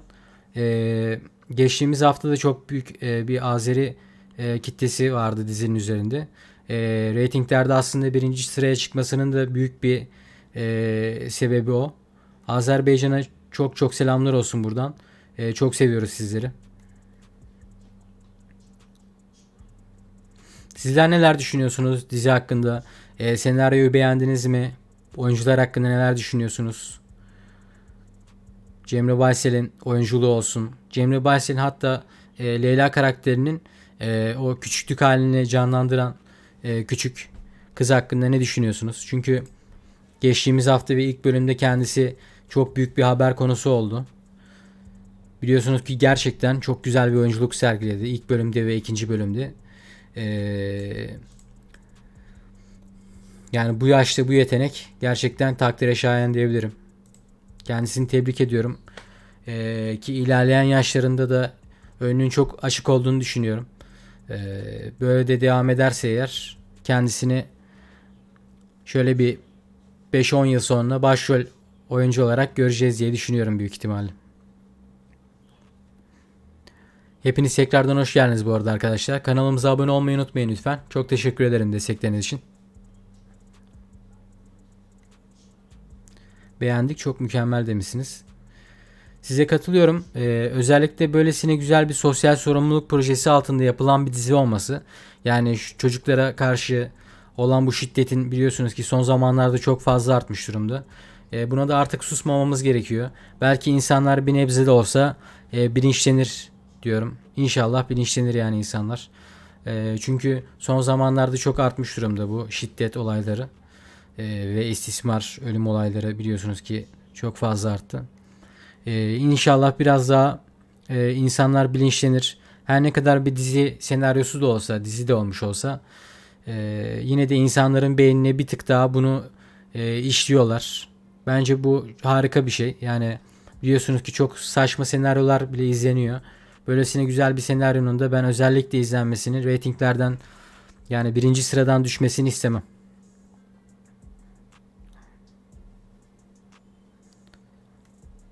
Azerbaycan'dan çok büyük bir ilgi görmüştü evet. Geçtiğimiz hafta ben yorumları ve haberleri takip ettim. Geçtiğimiz hafta da canlı yayındaydım özellikle. Bir sürü Azeri arkadaşımız, kardeşimiz de geldi yayınımıza. Beğendiklerini söylediler. Buradan selamlar olsun tekrardan Azerbaycan'a. Çok seviyoruz sizleri. Hepiniz hoş geldiniz bu arada arkadaşlar tekrardan. Kanalımıza abone olmayı unutmayın lütfen. Çok teşekkür ederim destekleriniz için. Size şöyle söyleyeyim. Juno gerçekleri öğrenecek büyük ihtimalle bu bölümde. Gerçeklerin ortaya çıkmasını sabırsızlıkla bekliyorum. Onun haricinde Juno Nur'un gerçek annesi olduğunu öğrendiğinde çok büyük bir yıkılma yaşayacaktır. Çok üzülecektir. Ve her ne kadar gerçek annesi olsa bile Leyla'ya destek olacak bu konuda.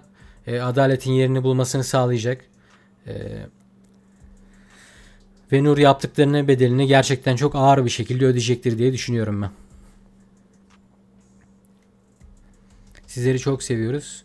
Biz bir millet iki devlet. Kesinlikle katılıyorum. Çok teşekkür ederim destekleriniz için. Şu ana kadar burada bulunduğunuz için. Azerbaycanlı kardeşlerimize de tekrar tekrar selamlar olsun. Çok seviyoruz sizleri.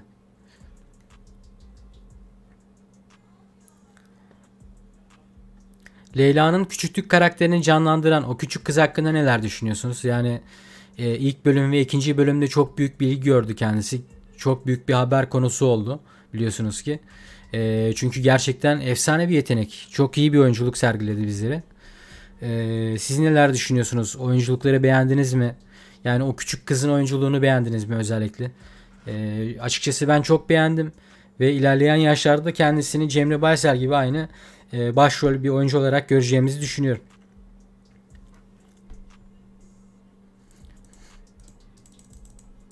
Arkadaşlar bu arada canlı yayınımızı beğenmeyi unutmayın lütfen. Çok teşekkür ederim destekleriniz için.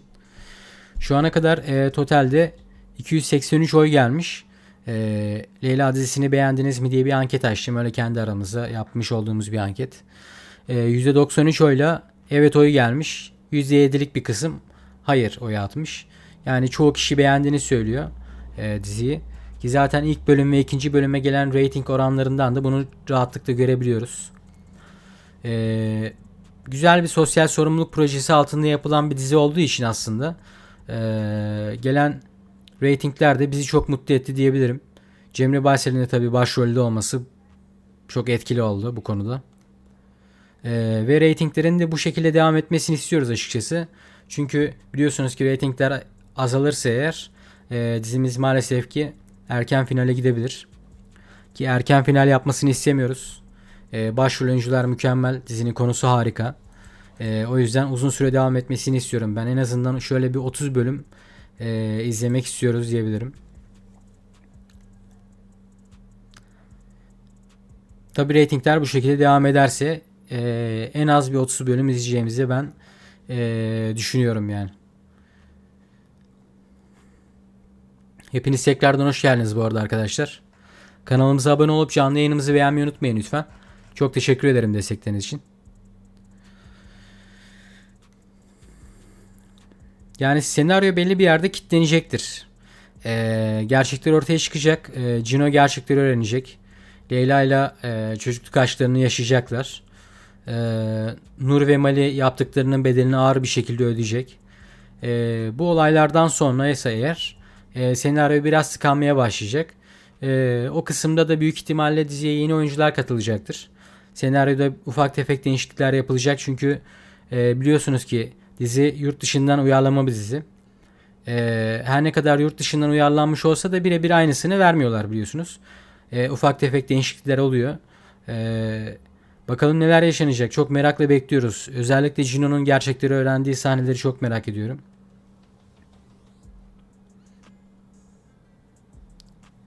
Diziyi izleyemeyip sinir krizi geçirenler. Ee, Bu dizi mükemmel demiş Nasime Mustafa. Kesinlikle katılıyorum size. Buradan da Azerbaycan'a tekrar selamlar olsun. Çok seviyoruz sizleri. Geçtiğimiz hafta çok büyük bir ilgi gördü dizi. Ratinglerde belki bilmiyorsunuzdur ama ratinglerde birinci sıraya çıktı. Ve eğer ki bu şekilde devam ederse ratingler dizi bayağı uzun sürecektir.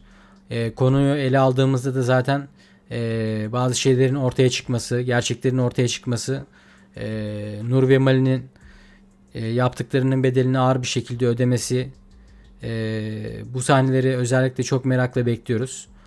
Tabi bu sahnelerin hepsi yaşanana kadar büyük ihtimalle şöyle bir 10 ila 15 bölüm geçmiş olacak. Bu olaylar bittikten sonra ise senaryo belki biraz sıkanabilir. Ama yeni oyuncular katılacaktır diziye. Bu şekilde uzatabileceklerini düşünüyorum. Ama çok da uzatmalarını istemem açıkçası. Tadında bırakırlarsa izleyicilerin aklında daha güzel bir yer bırakır dizi. Çünkü biliyorsunuz ki her ne kadar zoraki bir şekilde uzatırlarsa o kadar sıkılacak izleyici kitlesi. Ve izleyicilerin aklında biraz da kötü kalmış olacak dizimiz. O yüzden tadında bırakmalarını ümit ediyorum. Ve reytinglerinde özellikle bu şekilde ilerlemesini istiyorum diyebilirim. Sizler neler düşünüyorsunuz? Leyla karakterini canlandıran o ufak çocuk hakkında ne düşünüyorsunuz? Çünkü kendisi geçtiğimiz hafta ve ilk bölümde efsane bir oyunculuk sergiledi. Ve izleyiciler tarafından da çok beğenildi. Kendisi büyük bir haber konusu oldu.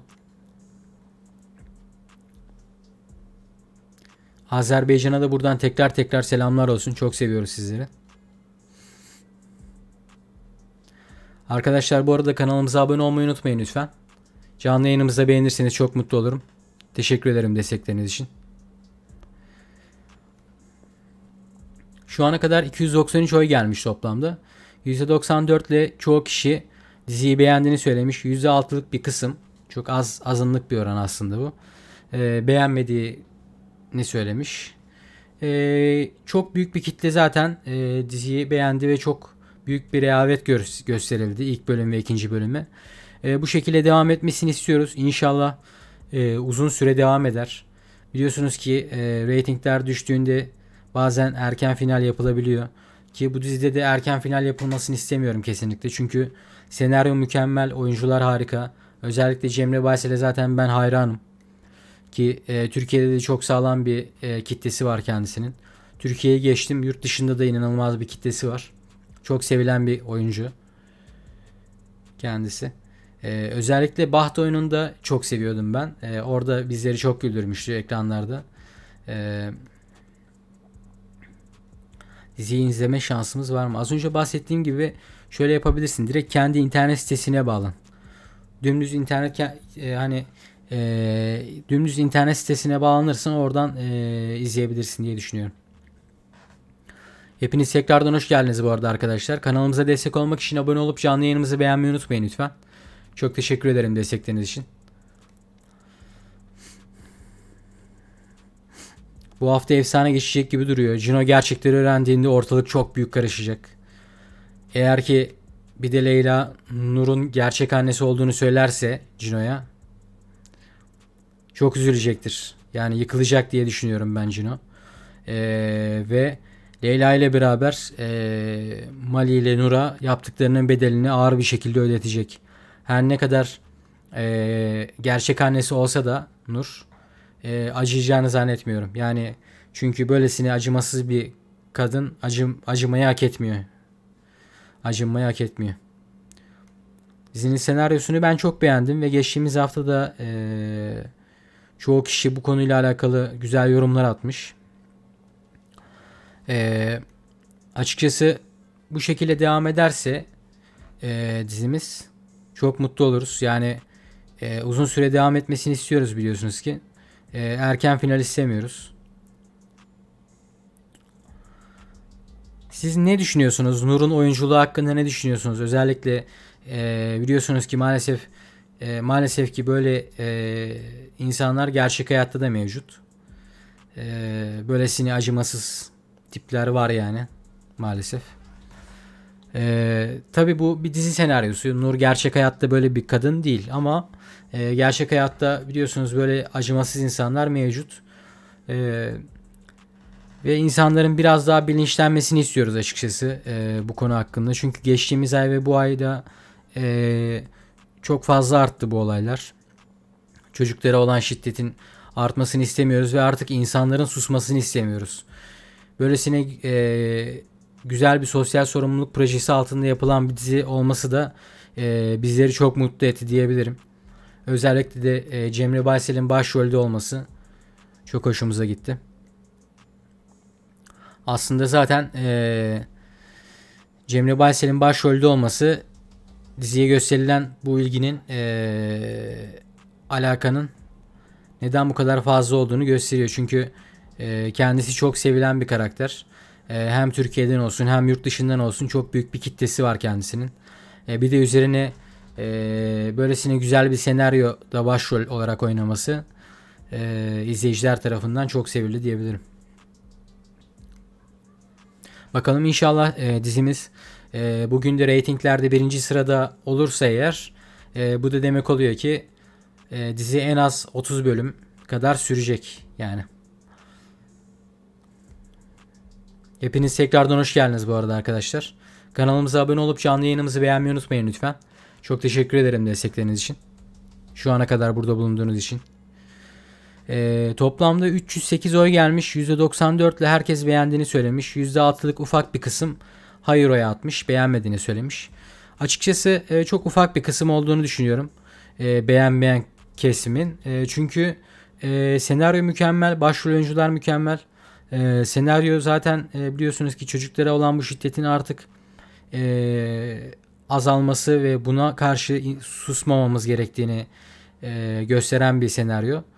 İnsanlara artık inşallah yani bunu bir diziyle insanların beynine ne kadar işleyebiliriz bilmiyorum ama sonuç olarak insanlar belki birazcık da olsa bilinçlenirler. Yani çünkü bilinçlenmesini istiyoruz insanların. Yani yazık son geçtiğimiz yıl ve bu yılda yaşanan bu çocuklara karşı olan bu şiddetin ve istismarın bu kadar fazla artması insanların tepkisiz olduğunu gösteriyor aslında. Bu olaya biraz daha bence ses çıkarmamız gerekiyor, susmamamız gerekiyor. Ve böylesine güzel bir sosyal sorumluluk altında yapılan bir dizinin de ekranlarda olması gerçekten çok hoşumuza gitti diyebilirim. Hepiniz tekrardan hoş geldiniz bu arada arkadaşlar. Kanalımıza abone olmayı unutmayın lütfen. Çok teşekkür ederim destekleriniz için. Şu ana kadar burada bulunduğunuz için.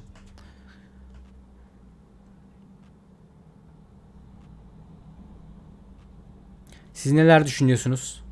Senaryoyu beğendiniz mi? Cemre Baysel'in oyunculuğu hakkında neler düşünüyorsunuz? Kendisini seviyor musunuz?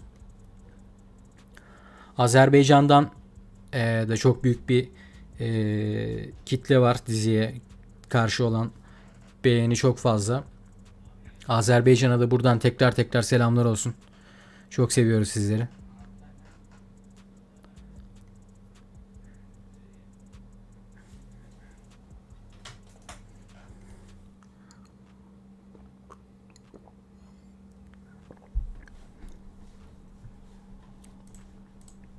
Hepiniz tekrardan hoş geldiniz bu arada arkadaşlar.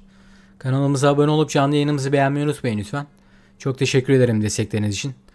Sizler neler düşünüyorsunuz? Diziyi beğendiniz mi? Senaryo hakkındaki düşünceleriniz neler? Leyla karakterini canlandıran o küçük çocuk hakkında neler düşünüyorsunuz? Çünkü geçtiğimiz hafta ve ilk bölümde kendisi efsane bir haber konusu oldu. Kendisinin çok güzel bir yeteneği var. Yani o yaşta bu yetenek neden bu kadar haber konusu olduğunu zaten açıklıyor. İlerleyen yaşlarda da zaten kendisini başrol olarak göreceğiz diye düşünüyorum. Çünkü efsane bir yeteneği var kendisinin. Yani o yaşta bu yeteneği ben çok şaşırdım izlerken. Nadir rastlanabilecek bir durum.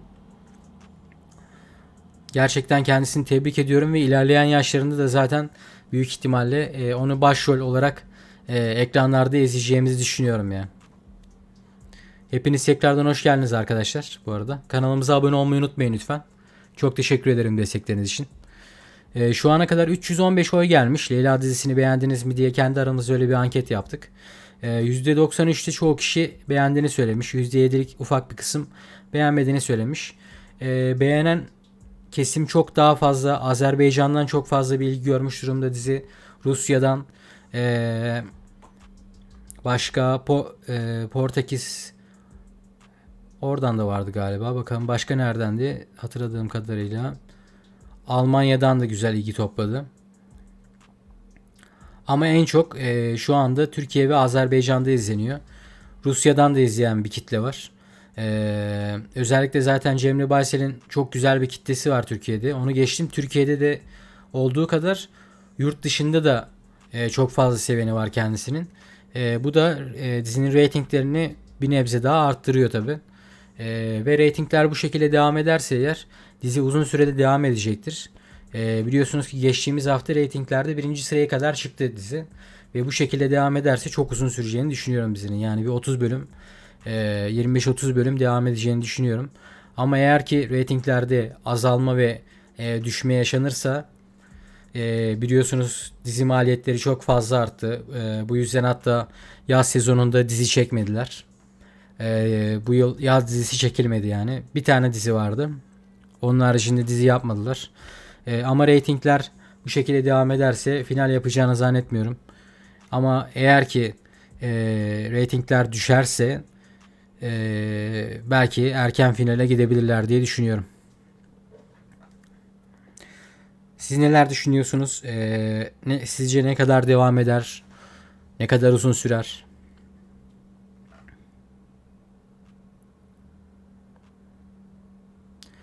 Hepiniz tekrardan hoş geldiniz bu arada arkadaşlar. Kanalımıza abone olmayı unutmayın lütfen.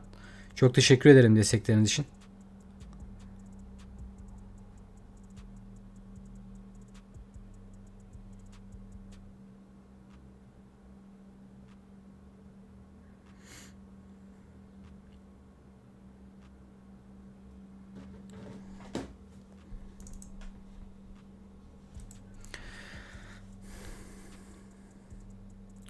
Geçtiğimiz hafta ve ilk bölüm gerçekten çok büyük bir ilgi gördü. Ve bu haftada gerçekten izleyiciler tarafından ilgi gördüğünü düşünüyorum. Özellikle zaten Leyla Cino'ya büyük ihtimalle bu bölümde gerçekleri açıklayacak ve Cino'nun gerçekleri öğrendiği sahneler ise izleyiciler tarafından çok büyük bir ilgi görecektir. Ve şöyle de bir durum var. Leyla ile Cino, Mali ve Nur'a yaptıklarının bedelini çok ağır bir şekilde ödetecekler.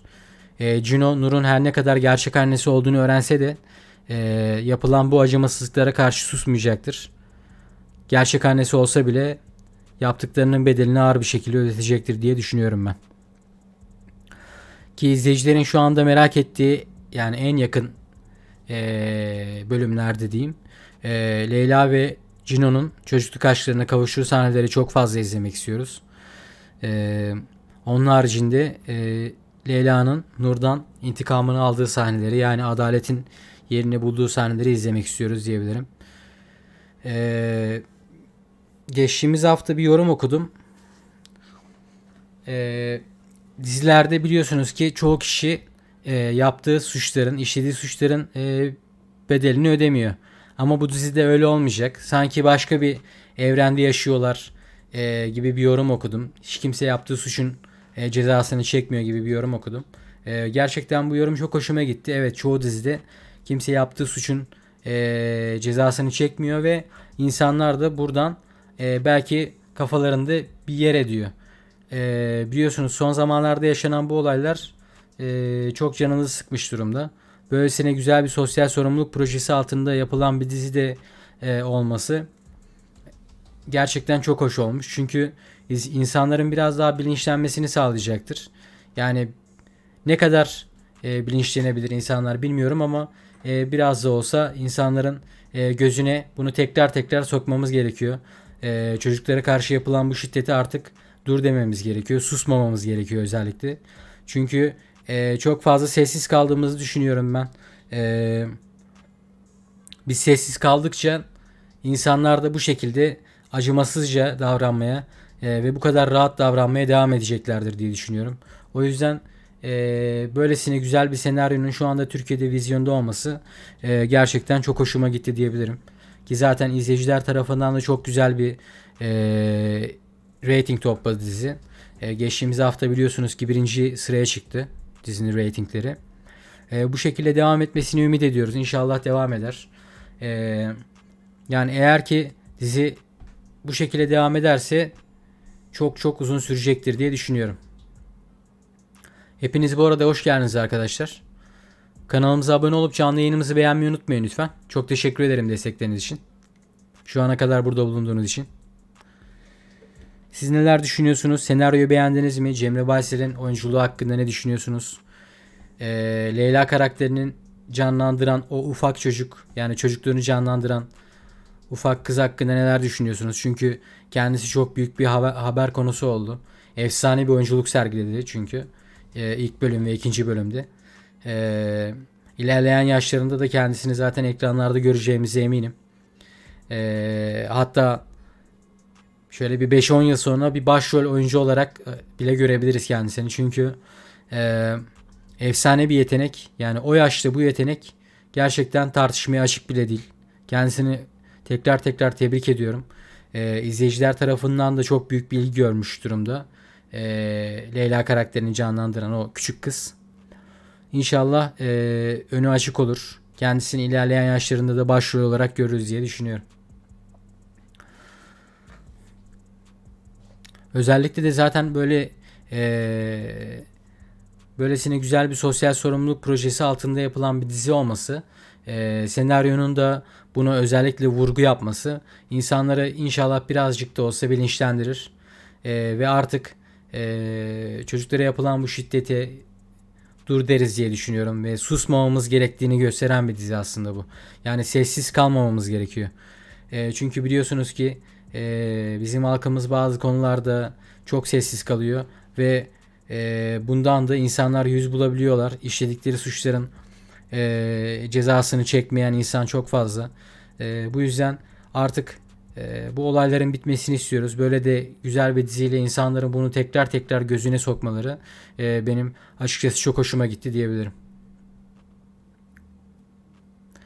Arkadaşlar bu arada kanalımıza abone olmayı unutmayın lütfen. Canlı yayınımızı da beğenirseniz çok sevinirim. Çok teşekkür ederim destekleriniz için.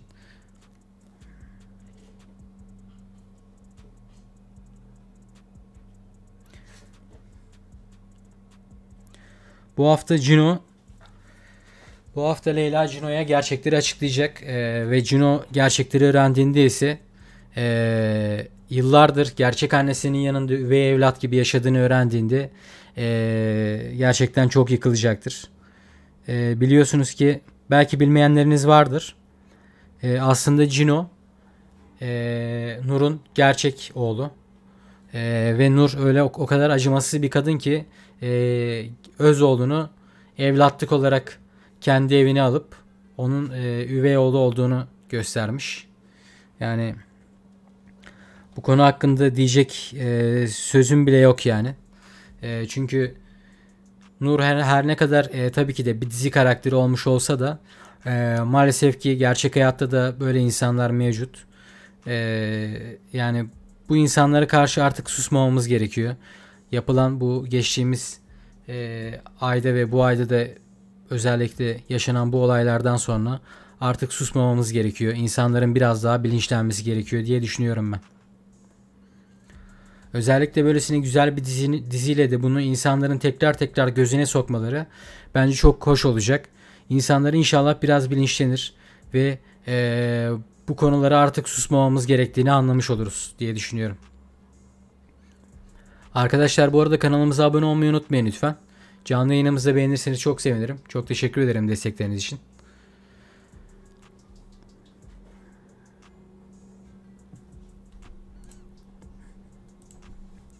Şu ana kadar 337 oy gelmiş toplamda.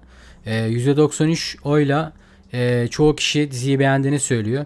%7'lik ufak bir kısım diziyi beğenmemiş. Biliyorsunuz ki geçtiğimiz hafta dizimiz reytinglerde birinci sıraya çıktı.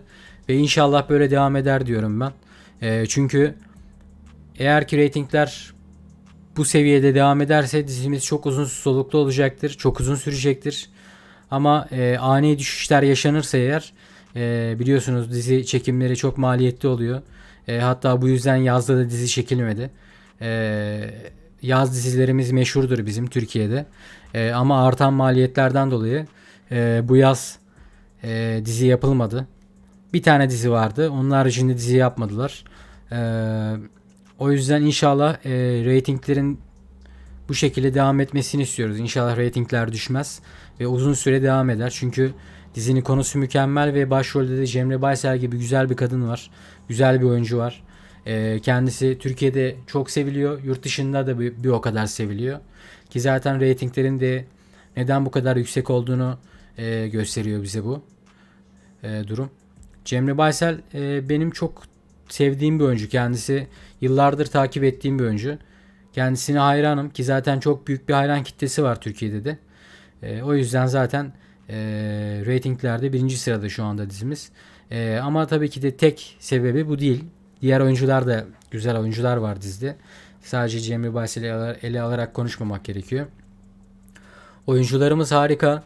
Onun haricinde dizinin konusu çok güzel. Çocuklara karşı olan bu şiddetin artık bitmesini istiyoruz. Böylesine güzel bir sosyal sorumluluk projesi altında da dizi yapmış olmaları gerçekten çok hoşumuza gitti. Ratinglerin yani açıkçası bu şekilde devam etmesini istiyoruz diyebilirim.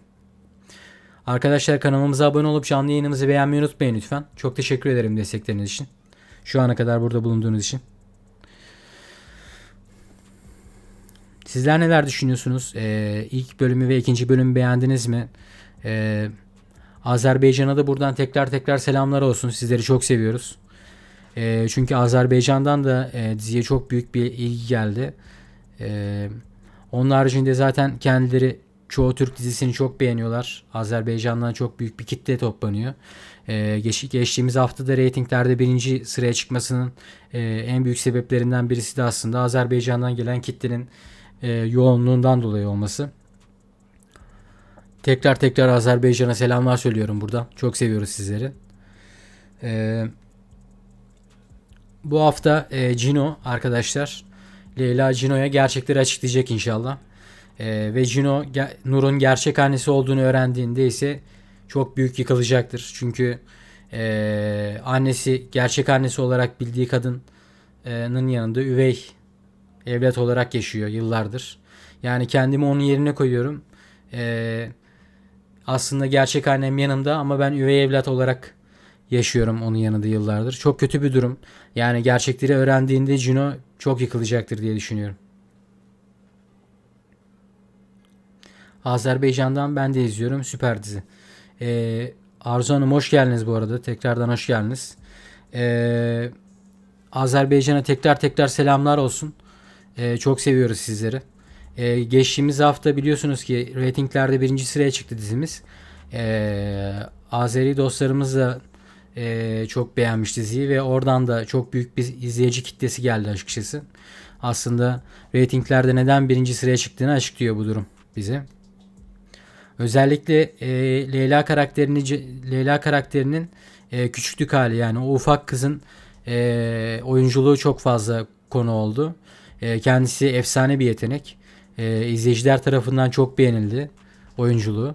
İnşallah kendisi bu şekilde devam eder. İlerleyen yaşlarında da onu başrol olarak başka dizilerde göreceğimizi düşünüyorum ben.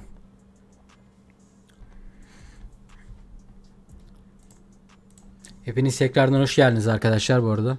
Kanalımıza abone olup canlı yayınımızı beğenmeyi unutmayın. Çok teşekkür ederim destekleriniz için. Şu ana kadar 350 oy gelmiş. %93'lük kısım. Yani kendi aramızda yapmış olduğumuz bir anket aslında bu. Leyla dizisini beğendiniz mi diye bir anket açtık. %93'lük kısım beğendiğini söylemiş. %7'lik ufak bir kısım beğenmediğini söylemiş. Açıkçası geçtiğimiz hafta inanılmaz bir ilgi gördü dizi. İlk bölüm de öyle. Bu bölümde şu anda çok fazla ilgi göreceğini düşünüyorum. Azerbaycan'dan da çok fazla seven olmuş. Ki Cemre Baysel hem Türkiye'den hem yurt dışından hem Azerbaycan'dan çok fazla sevilen bir oyuncu.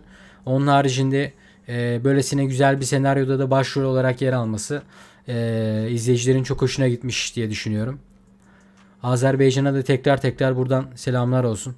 Çok seviyoruz sizleri. Arkadaşlar kanalımıza abone olup canlı yayınımızı beğenmeyi unutmayın lütfen. Çok teşekkür ederim destekleriniz için. Sizler neler düşünüyorsunuz? Senaryoyu beğendiniz mi? Leyla karakterini canlandıran o ufak kız hakkında ne düşünüyorsunuz? Çünkü kendisi çok büyük bir haber konusu oldu. Yani bu yaşta böylesine güzel bir yetenek. Gerçekten takdire şayan diyebilirim. Önünün çok açık olduğunu düşünüyorum. İlerleyen yaşlarında da kendisini ekranlarda göreceğimize eminim yani.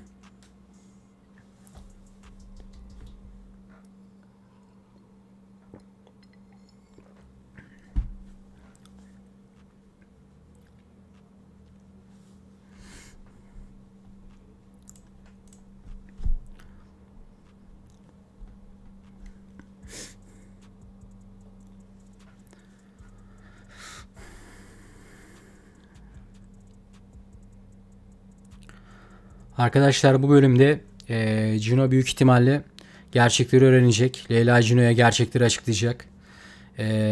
Juno gerçekleri öğrendiğinde ise ortalık çok büyük karışacaktır. Çünkü gerçek annesinin yanında yıllardır üvey evlat olarak büyümüş bir çocuktan bahsediyoruz.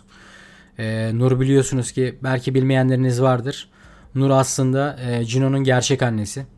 Ve böyle bir durumda kendim olduğumu düşünüyorum. Gerçekten çok büyük yıkılırdım. Juno gerçekleri öğrendiğinde Leyla'ya yardımcı olacak. Ve Nur ve Mali'ye yaptıklarının bedelini ağır bir şekilde ödeteceklerini düşünüyorum ben.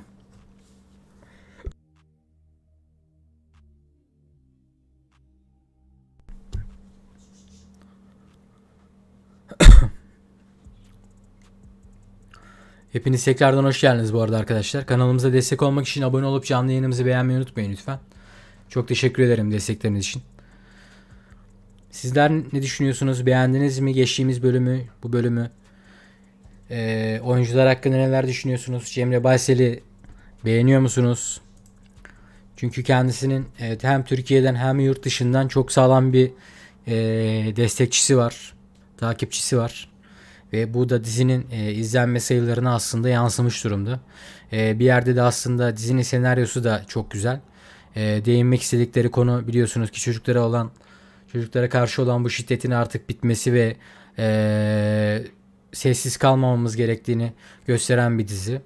Gerçekten tebrik ediyorum bu arada. Geçtiğimiz sezon ve bu sezonlarda böylesine güzel bir senaryo ben görmemiştim. İnsanların aslında biraz daha bilinçlenmesini sağlayacaktır bu senaryo. Yani inşallah diyelim.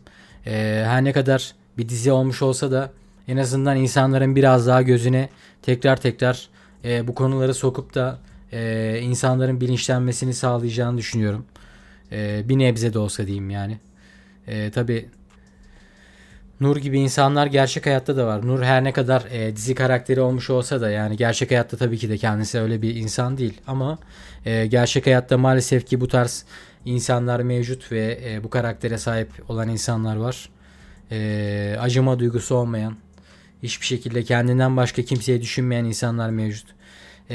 Çocuklara karşı olan bu şiddetin artık bitmesini istiyoruz yani. İnşallah bakalım insanlar biraz da ya bir nebze de olsa bu diziden sonra bilinçlenmiş olur diye düşünüyorum. Yani artık sessiz kalmamamız gerekiyor. Çünkü biz sessiz kaldıkça insanlar daha da abartıyorlar. Yani artık yapılan bu suçların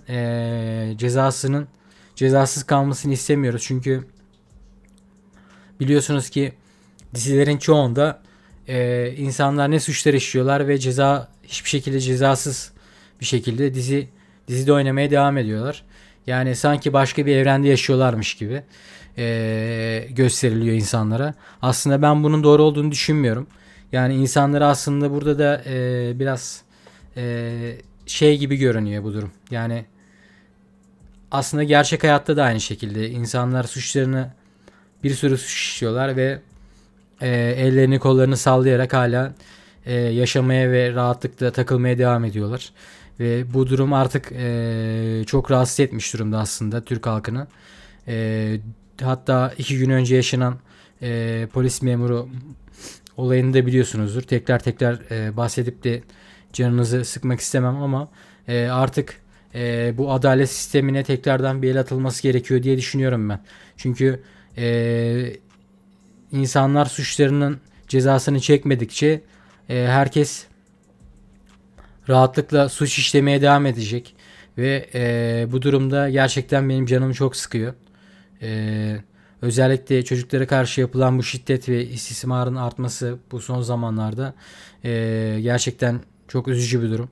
İnşallah böylesine güzel bir sosyal sorumluluk projesi altında yapılan bir dizi içinde reytingler böylesine güzel devam ederse yani birinci sıradan inmezse dizimizin reytingleri uzun solukta olacağını düşünüyorum.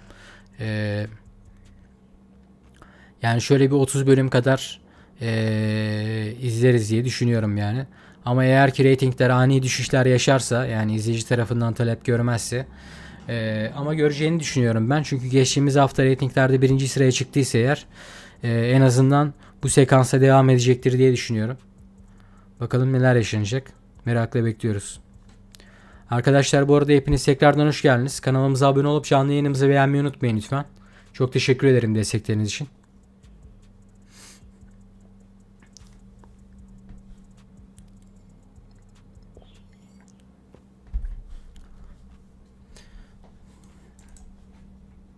Sizler neler düşünüyorsunuz?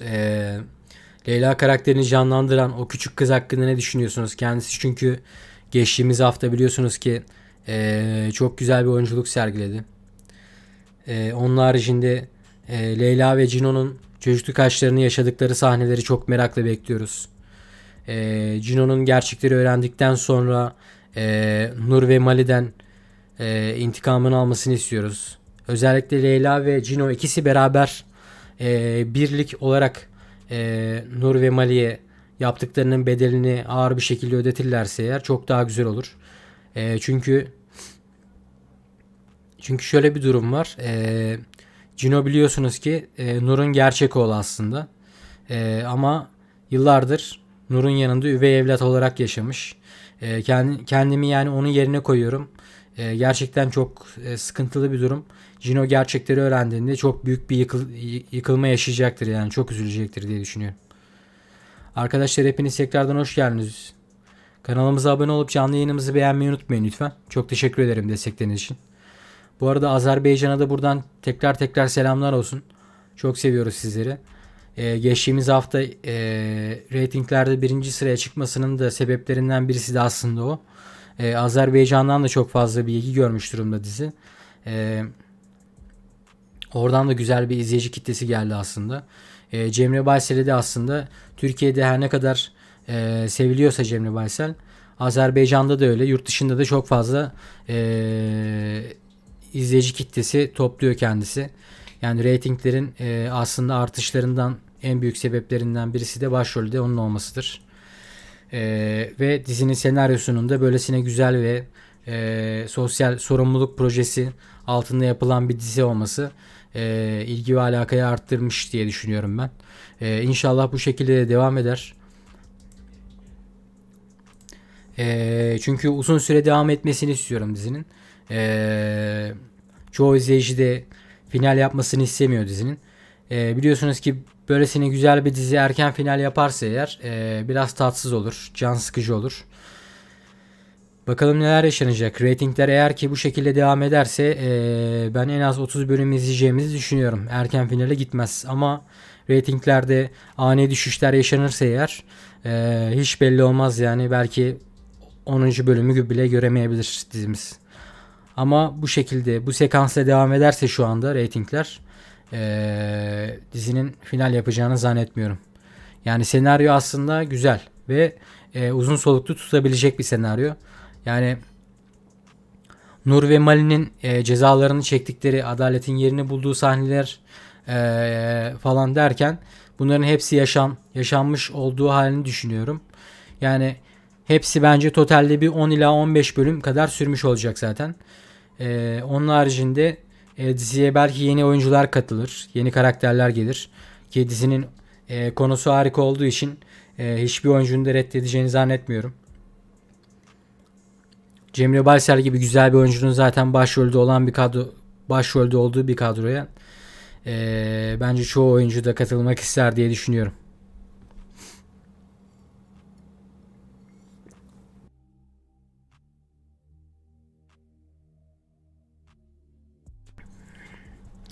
Hepiniz tekrardan hoş geldiniz bu arada arkadaşlar. Kanalımıza abone olup canlı yayınımızı beğenmeyi unutmayın lütfen.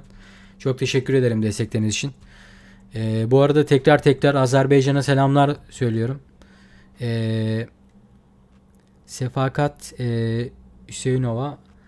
Aleykümselam, hoş geldiniz. Azerbaycan'dan da diziye geçtiğimiz hafta çok büyük bir ilgi gösterildi. Ratinglerde aslında birinci sıraya girmesinin sebeplerinden de birisi bu. Azerbaycan'a buradan tekrar selamlar olsun. Sizleri çok seviyoruz. Hepiniz tekrardan hoş geldiniz bu arada arkadaşlar. Kanalımıza abone olmayı unutmayın lütfen. Çok teşekkür ederim destekleriniz için. Sizler neler düşünüyorsunuz? İlk bölüm ve ikinci bölümden sonra bu akşam üçüncü bölüm var. Bugün büyük ihtimalle Cino gerçekleri öğrenecek. Leyla gerçekleri açıklayacak ve en sonunda çocukluk aşklarına kavuşacaklar. Bu sahneler izleyicilerin çok fazla hoşuna gidecektir diye düşünüyorum ben.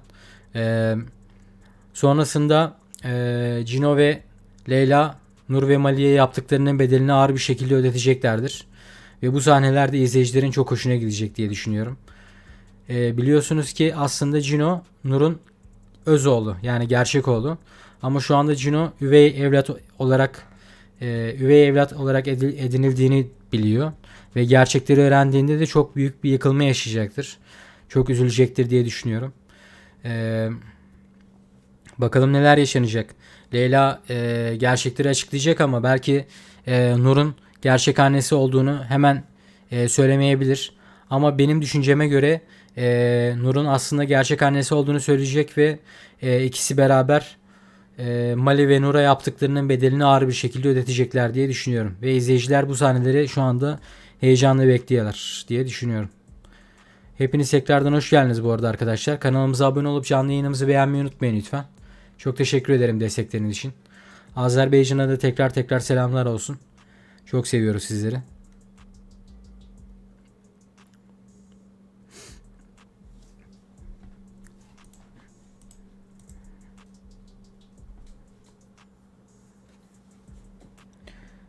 Bu hafta 3. bölüm yayınlanıyor biliyorsunuz ki. Geçtiğimiz bölümde reytinglerde birinci sıralardan inmedi dizi. Ve inşallah bu şekilde devam eder. Ve devam ederse de uzun soluklu bir dizi izleyeceğimizi düşünüyorum ben. Şöyle bir 35 bölüm kadar izlersek izleyicilerin çok hoşuna gidecektir diye düşünüyorum. Ama reytinglerde ani düşüşler yaşanırsa erken finale gidebilir belki dizimiz. Ama sanmıyorum. Çünkü Azerbaycan'dan da çok büyük bir izleyici kitlesi topladı dizi. Cemre Baysel'i zaten biliyorsunuz ki Türkiye'de de çok fazla sevilen bir oyuncu. Azerbaycan'da da bir o kadar çok seviliyor. Ve onun haricinde yurt dışından da çok sağlam bir takipçi kitlesi var. Ve böylesine güzel bir sosyal sorumluluk projesi altında yapılan bir dizinin de açıkçası ben reytinglerde birinci sırada devam etmesini isterim. Çarşamba günleri yani özellikle. İnşallah bu şekilde devam eder. İzleyicilerin hoşuna gider dizi. Bu arada tekrardan hoş geldiniz arkadaşlar hepiniz. Kanalımıza abone olup canlı yayınımızı beğenmeyi unutmayın lütfen. Çok teşekkür ederim destekleriniz için. Sizler ne düşünüyorsunuz? Cino gerçekleri öğrendiğinde ne olacak? Biliyorsunuz ki aslında Cino Nur'un gerçek oğlu. Yani öz oğlu. Ama kendisi yıllardır üvey evlat olarak yetiştirilmiş. Bu gerçekler ortaya çıktığında Cino çok üzülecektir ve büyük bir yıkılma yaşayacak. Leyla'yı öğrendiğinde ise tam aksine inanılmaz derecede mutlu olacak. Çünkü çocukluk aşkına kavuşacak yıllar sonra. Bakalım bu sahneleri heyecanla bekliyoruz diyebilirim.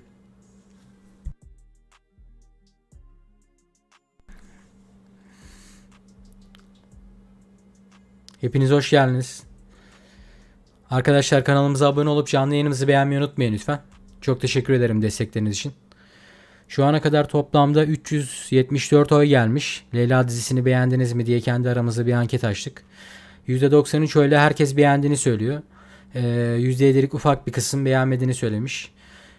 Tabii göreceli bir kavram. Herkes beğenecek diye bir durum yok ama geçtiğimiz hafta ve ilk bölüme gelen izleyici kitlesinden de göreceğimiz gibi yani reytinglerde birinci sıradan inmediği için beğenildiğini düşünüyorum ben. İnşallah bu şekilde devam eder. Böylesine güzel bir sosyal sorumluluk projesi altında yapılan bir dizinin de devam etmesini isterim. Yani kısa sürmesini istemem. Yani erken final yapmasını asla istemiyorum. Şöyle en azından bir 30 bölüm izlemek isterim diyebilirim yani sizlere. Bu arada tekrardan Azerbaycan'a selamlar olsun. Çok seviyoruz sizleri. Oradan da diziye olan büyük bir kitle var. Oradan da çok fazla bir izleyici kitlesi geldi geçen hafta. Aslında reytinglerin artışında da büyük bir oran artışı yapmış oldu bu. İnşallah bu şekilde devam eder. Çünkü dizinin senaryosu biliyorsunuz ki çocuklara karşı olan bu şiddetin artık bitmesi ve insanların sessiz kalmaması üzerine kurulu olan bir durum. İnşallah bu şekilde devam eder ve insanlar biraz da hani bir nebze de olsa bilinçlenir diyorum.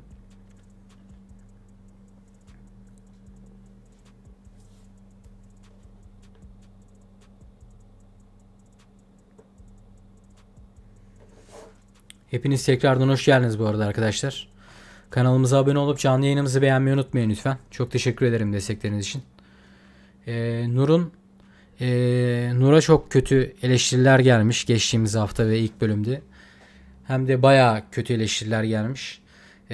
Maalesef ki tabii ki Nur gerçek hayatta böyle bir insan değil. Yani dizi karakterini canlandırıyor şu anda. Ama maalesef ki böyle insanlar gerçek hayatta da mevcut. Ve çocuklara karşı yapılan bu şiddetin artık bitmesini istiyoruz. Yani sessiz kalmamamız gerektiğini aslında bize gösteren bir dizi senaryosu olmuş diyebilirim. O yüzden de izlenmesini istiyorum açıkçası. Ratinglerde birinci sırada devam etmesini istiyorum. Sizler ne düşünüyorsunuz? Diziyi beğendiniz mi? Leyla karakterini canlandıran o ufak kız oyuncu. Yani şu an fotoğrafta az önce fotoğrafı da geldi hatta. Çok büyük bir ilgi topladı. Kendisi efsane bir yetenek. Çünkü o yaşta böylesine güzel bir oyunculuk sergilemiş olması izleyiciler tarafından çok büyük bir ilgi gördü. Kendisini ilerleyen yaşlarında da ben başka dizilerde oynayacağını düşünüyorum. Hatta başrol olacağını da düşünüyorum. Bakalım inşallah bahtı açık olur. önü açık olur diyorum. Hepiniz tekrardan hoş geldiniz bu arada arkadaşlar. Kanalımıza abone olup canlı yayınımızı beğenmeyi unutmayın lütfen. Teşekkür ederim destekleriniz için.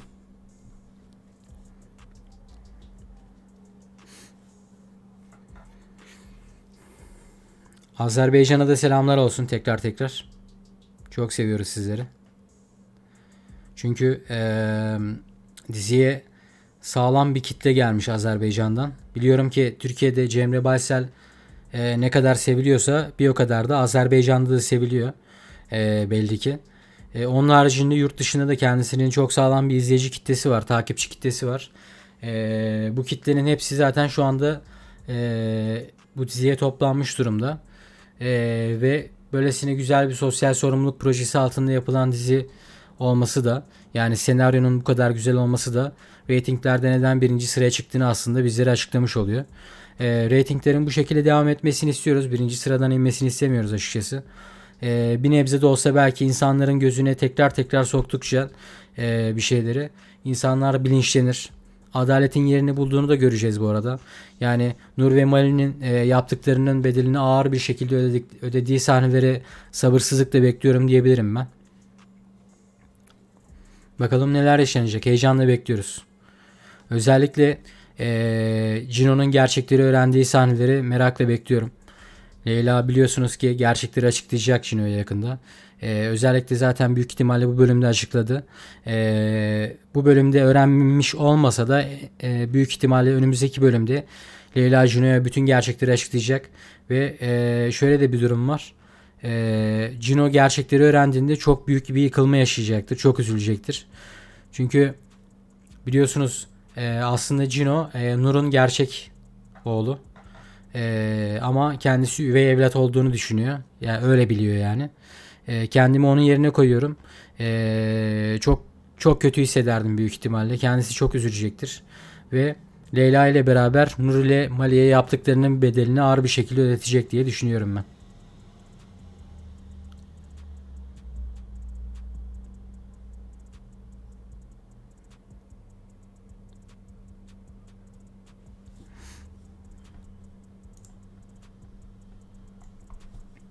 Hepiniz tekrardan hoş geldiniz bu arada arkadaşlar. Kanalımıza destek olmak için abone olup canlı yayınımızı beğenmeyi unutmayın lütfen.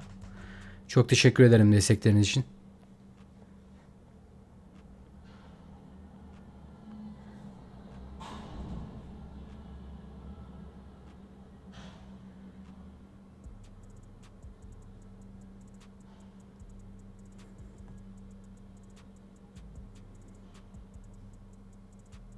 Siz neler düşünüyorsunuz? Senaryoyu beğendiniz mi?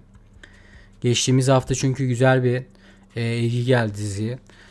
Özellikle Azerbaycanlı kardeşlerimiz de çok beğenmiş. Buradan tekrar Azerbaycan'a da selamlar olsun. Çok seviyoruz sizleri. Diziyi beğendiniz mi? Senaryo hakkında neler düşünüyorsunuz? Şu ana kadar bakalım 386 oy gelmiş anketimize. Anket açtık öyle kendi aramızda. %93 oyla herkes beğendiğini söylemiş. %7'lik bir kısım beğenmediğini söylemiş. Leyla dizisini beğendiniz mi diye ufak bir anketimiz oldu. Çoğu kişi beğenmiş diziyi. İnşallah bu şekilde devam eder. Önümüzdeki haftada reytinglerde birinci sıradan inmez diyorum inşallah. Ki böyle devam ederse eğer final yapacağını da düşünmüyorum. Uzun soluklu bir dizi izleyeceğimizi düşünüyorum. İnşallah şöyle bir 25 bölüm izleriz. Yani en azından diyeyim. Ama eğer ki reytinglerde, yani dizinin reytinglerinde ani düşüşler yaşanırsa hiç belli olmaz. Belki aniden final yapabilir. Çünkü biliyorsunuz ki dizi maliyetleri çok fazla artmış durumda. Hatta bu yıl yaz dizileri çekilmedi bu durumdan dolayı. Biliyorsunuz set maliyetleri inanılmaz arttı. Oyuncuların aldığı rakamlar çok fazla arttı. Bu durumlardan dolayı da artık bu yıl yaz dizisi çekilmedi. Aslında biliyorsunuz Türkiye'de bizim yaz dizilerimiz meşhurdur. Çok fazla da talep görürdü. Ama bu yıl nedense maliyetler ve yaşanan ekonomik sıkıntılardan dolayı yaz dizisi yapılmadı.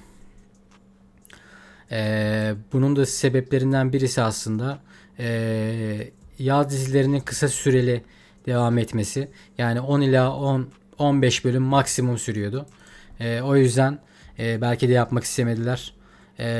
Yazda da insanların çoğu tatilde olduğu için bazı diziler çok fazla tutmuyordu. Yani riski almak istemediler diyebilirim. Bir tane dizi yapıldı sadece bu yıl yazda. Arkadaşlar bu arada hepiniz tekrardan hoş geldiniz kanala. Canlı yayınımızı beğenmeyi unutmayın lütfen. Kanalımıza abone olursanız da çok sevinirim. Çok teşekkür ederim destekleriniz için. Bu hafta inşallah Cino gerçekleri öğrenecek. Leyla yani Cino'ya gerçekleri açıklayacak ve çocukluk aşklarına kavuşacaklar en sonunda. Bu sahneler izleyicilerin çok hoşuna gidecektir diye düşünüyorum.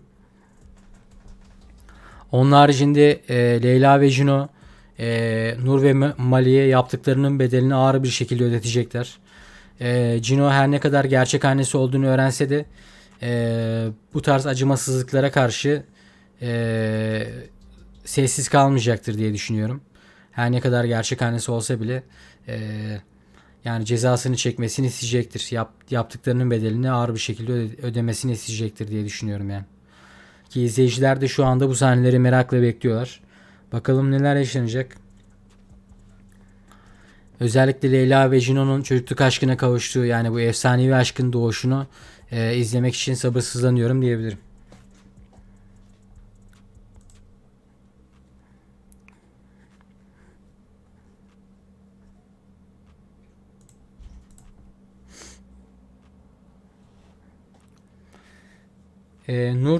Nur'a geçtiğimiz hafta ve ilk bölümde çok büyük eleştiriler gelmiş. Yani kötü anlamda eleştiri gelmiş daha doğrusu. Tabii ki de her ne kadar dizi karakteri olsa da geçtiğimiz hafta özellikle çok kötü eleştiri aldı kendisi. Her ne kadar dizi karakteri olsa da gerçek hayatta da maalesef ki böyle insanlar mevcut. İnşallah böylesine güzel bir sosyal sorumluluk projesi altında yapılan dizinin de uzun süre devam etmesi bizim çok hoşumuza gider. Yani izleyicilerin de çok hoşuna gider diye düşünüyorum. Bakalım neler yaşanacak. Leyla Cino'ya gerçekleri açıklayacak mı bu bölümde? Cino gerçekleri öğrendiğinde yani Nur'un aslında gerçek annesi olduğunu öğrendiğinde, Leyla'ya yaptığı acımasızlıkları öğrendiğinde ne yapacak? Çünkü biliyorsunuz ki yıllardır aslında gerçek annesinin yanında yaşıyor ama maalesef ki üvey evlat olduğunu zannediyor kendisi. Yani kendimi onun yerine koyuyorum. Böyle bir gerçeği öğrenmiş olsaydım eğer gerçekten çok büyük bir yıkılma yaşardım. Çok üzülürdüm. Bu yüzden Cino gerçek annesi olduğunu öğrense bile Leyla'nın yanında olacaktır. Adaletin yerini bulmasını isteyecektir diye düşünüyorum. Yani Leyla'ya destek olacak ve Leyla ve Cino Nur ile Mali'den yaptıklarının hesabını çok ağır bir şekilde soracaklar diye düşünüyorum ben. Hepiniz tekrardan hoş geldiniz bu arada arkadaşlar. Kanalımıza abone olup canlı yayınımızı beğenmeyi unutmayın lütfen. Çok teşekkür ederim destekleriniz için. Azerbaycan'a da buradan tekrar selamlar olsun. Çok seviyoruz sizleri.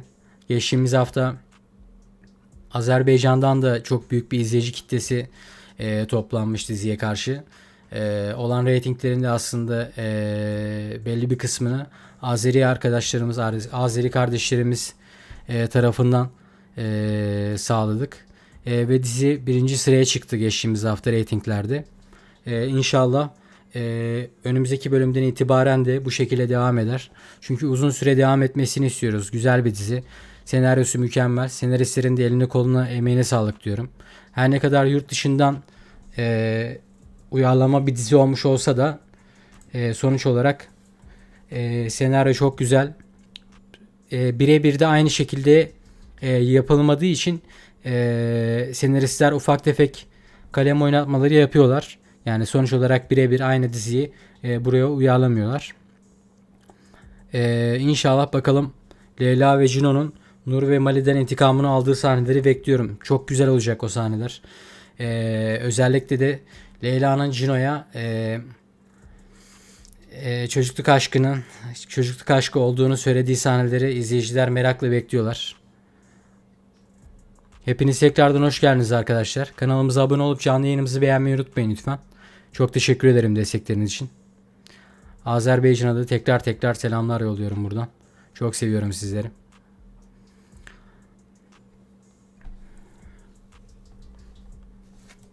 Sizler neler düşünüyorsunuz? Dizinin geçtiğimiz bölümde yaşanan olaylar, özellikle bu Leyla'nın küçüklük karakterini canlandıran o ufak kız çok fazla sevildi. Ve çok büyük bir ilgi gördü. Haber konusu oldu kendisi. Efsane bir oyunculuk yeteneği var çünkü kendisinin.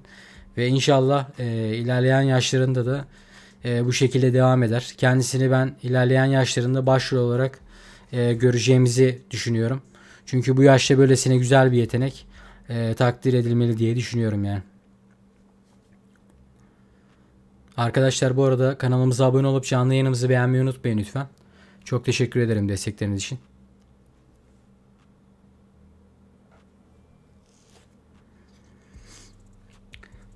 Bu hafta Leyla inşallah Cino'ya gerçekleri açıklayacak.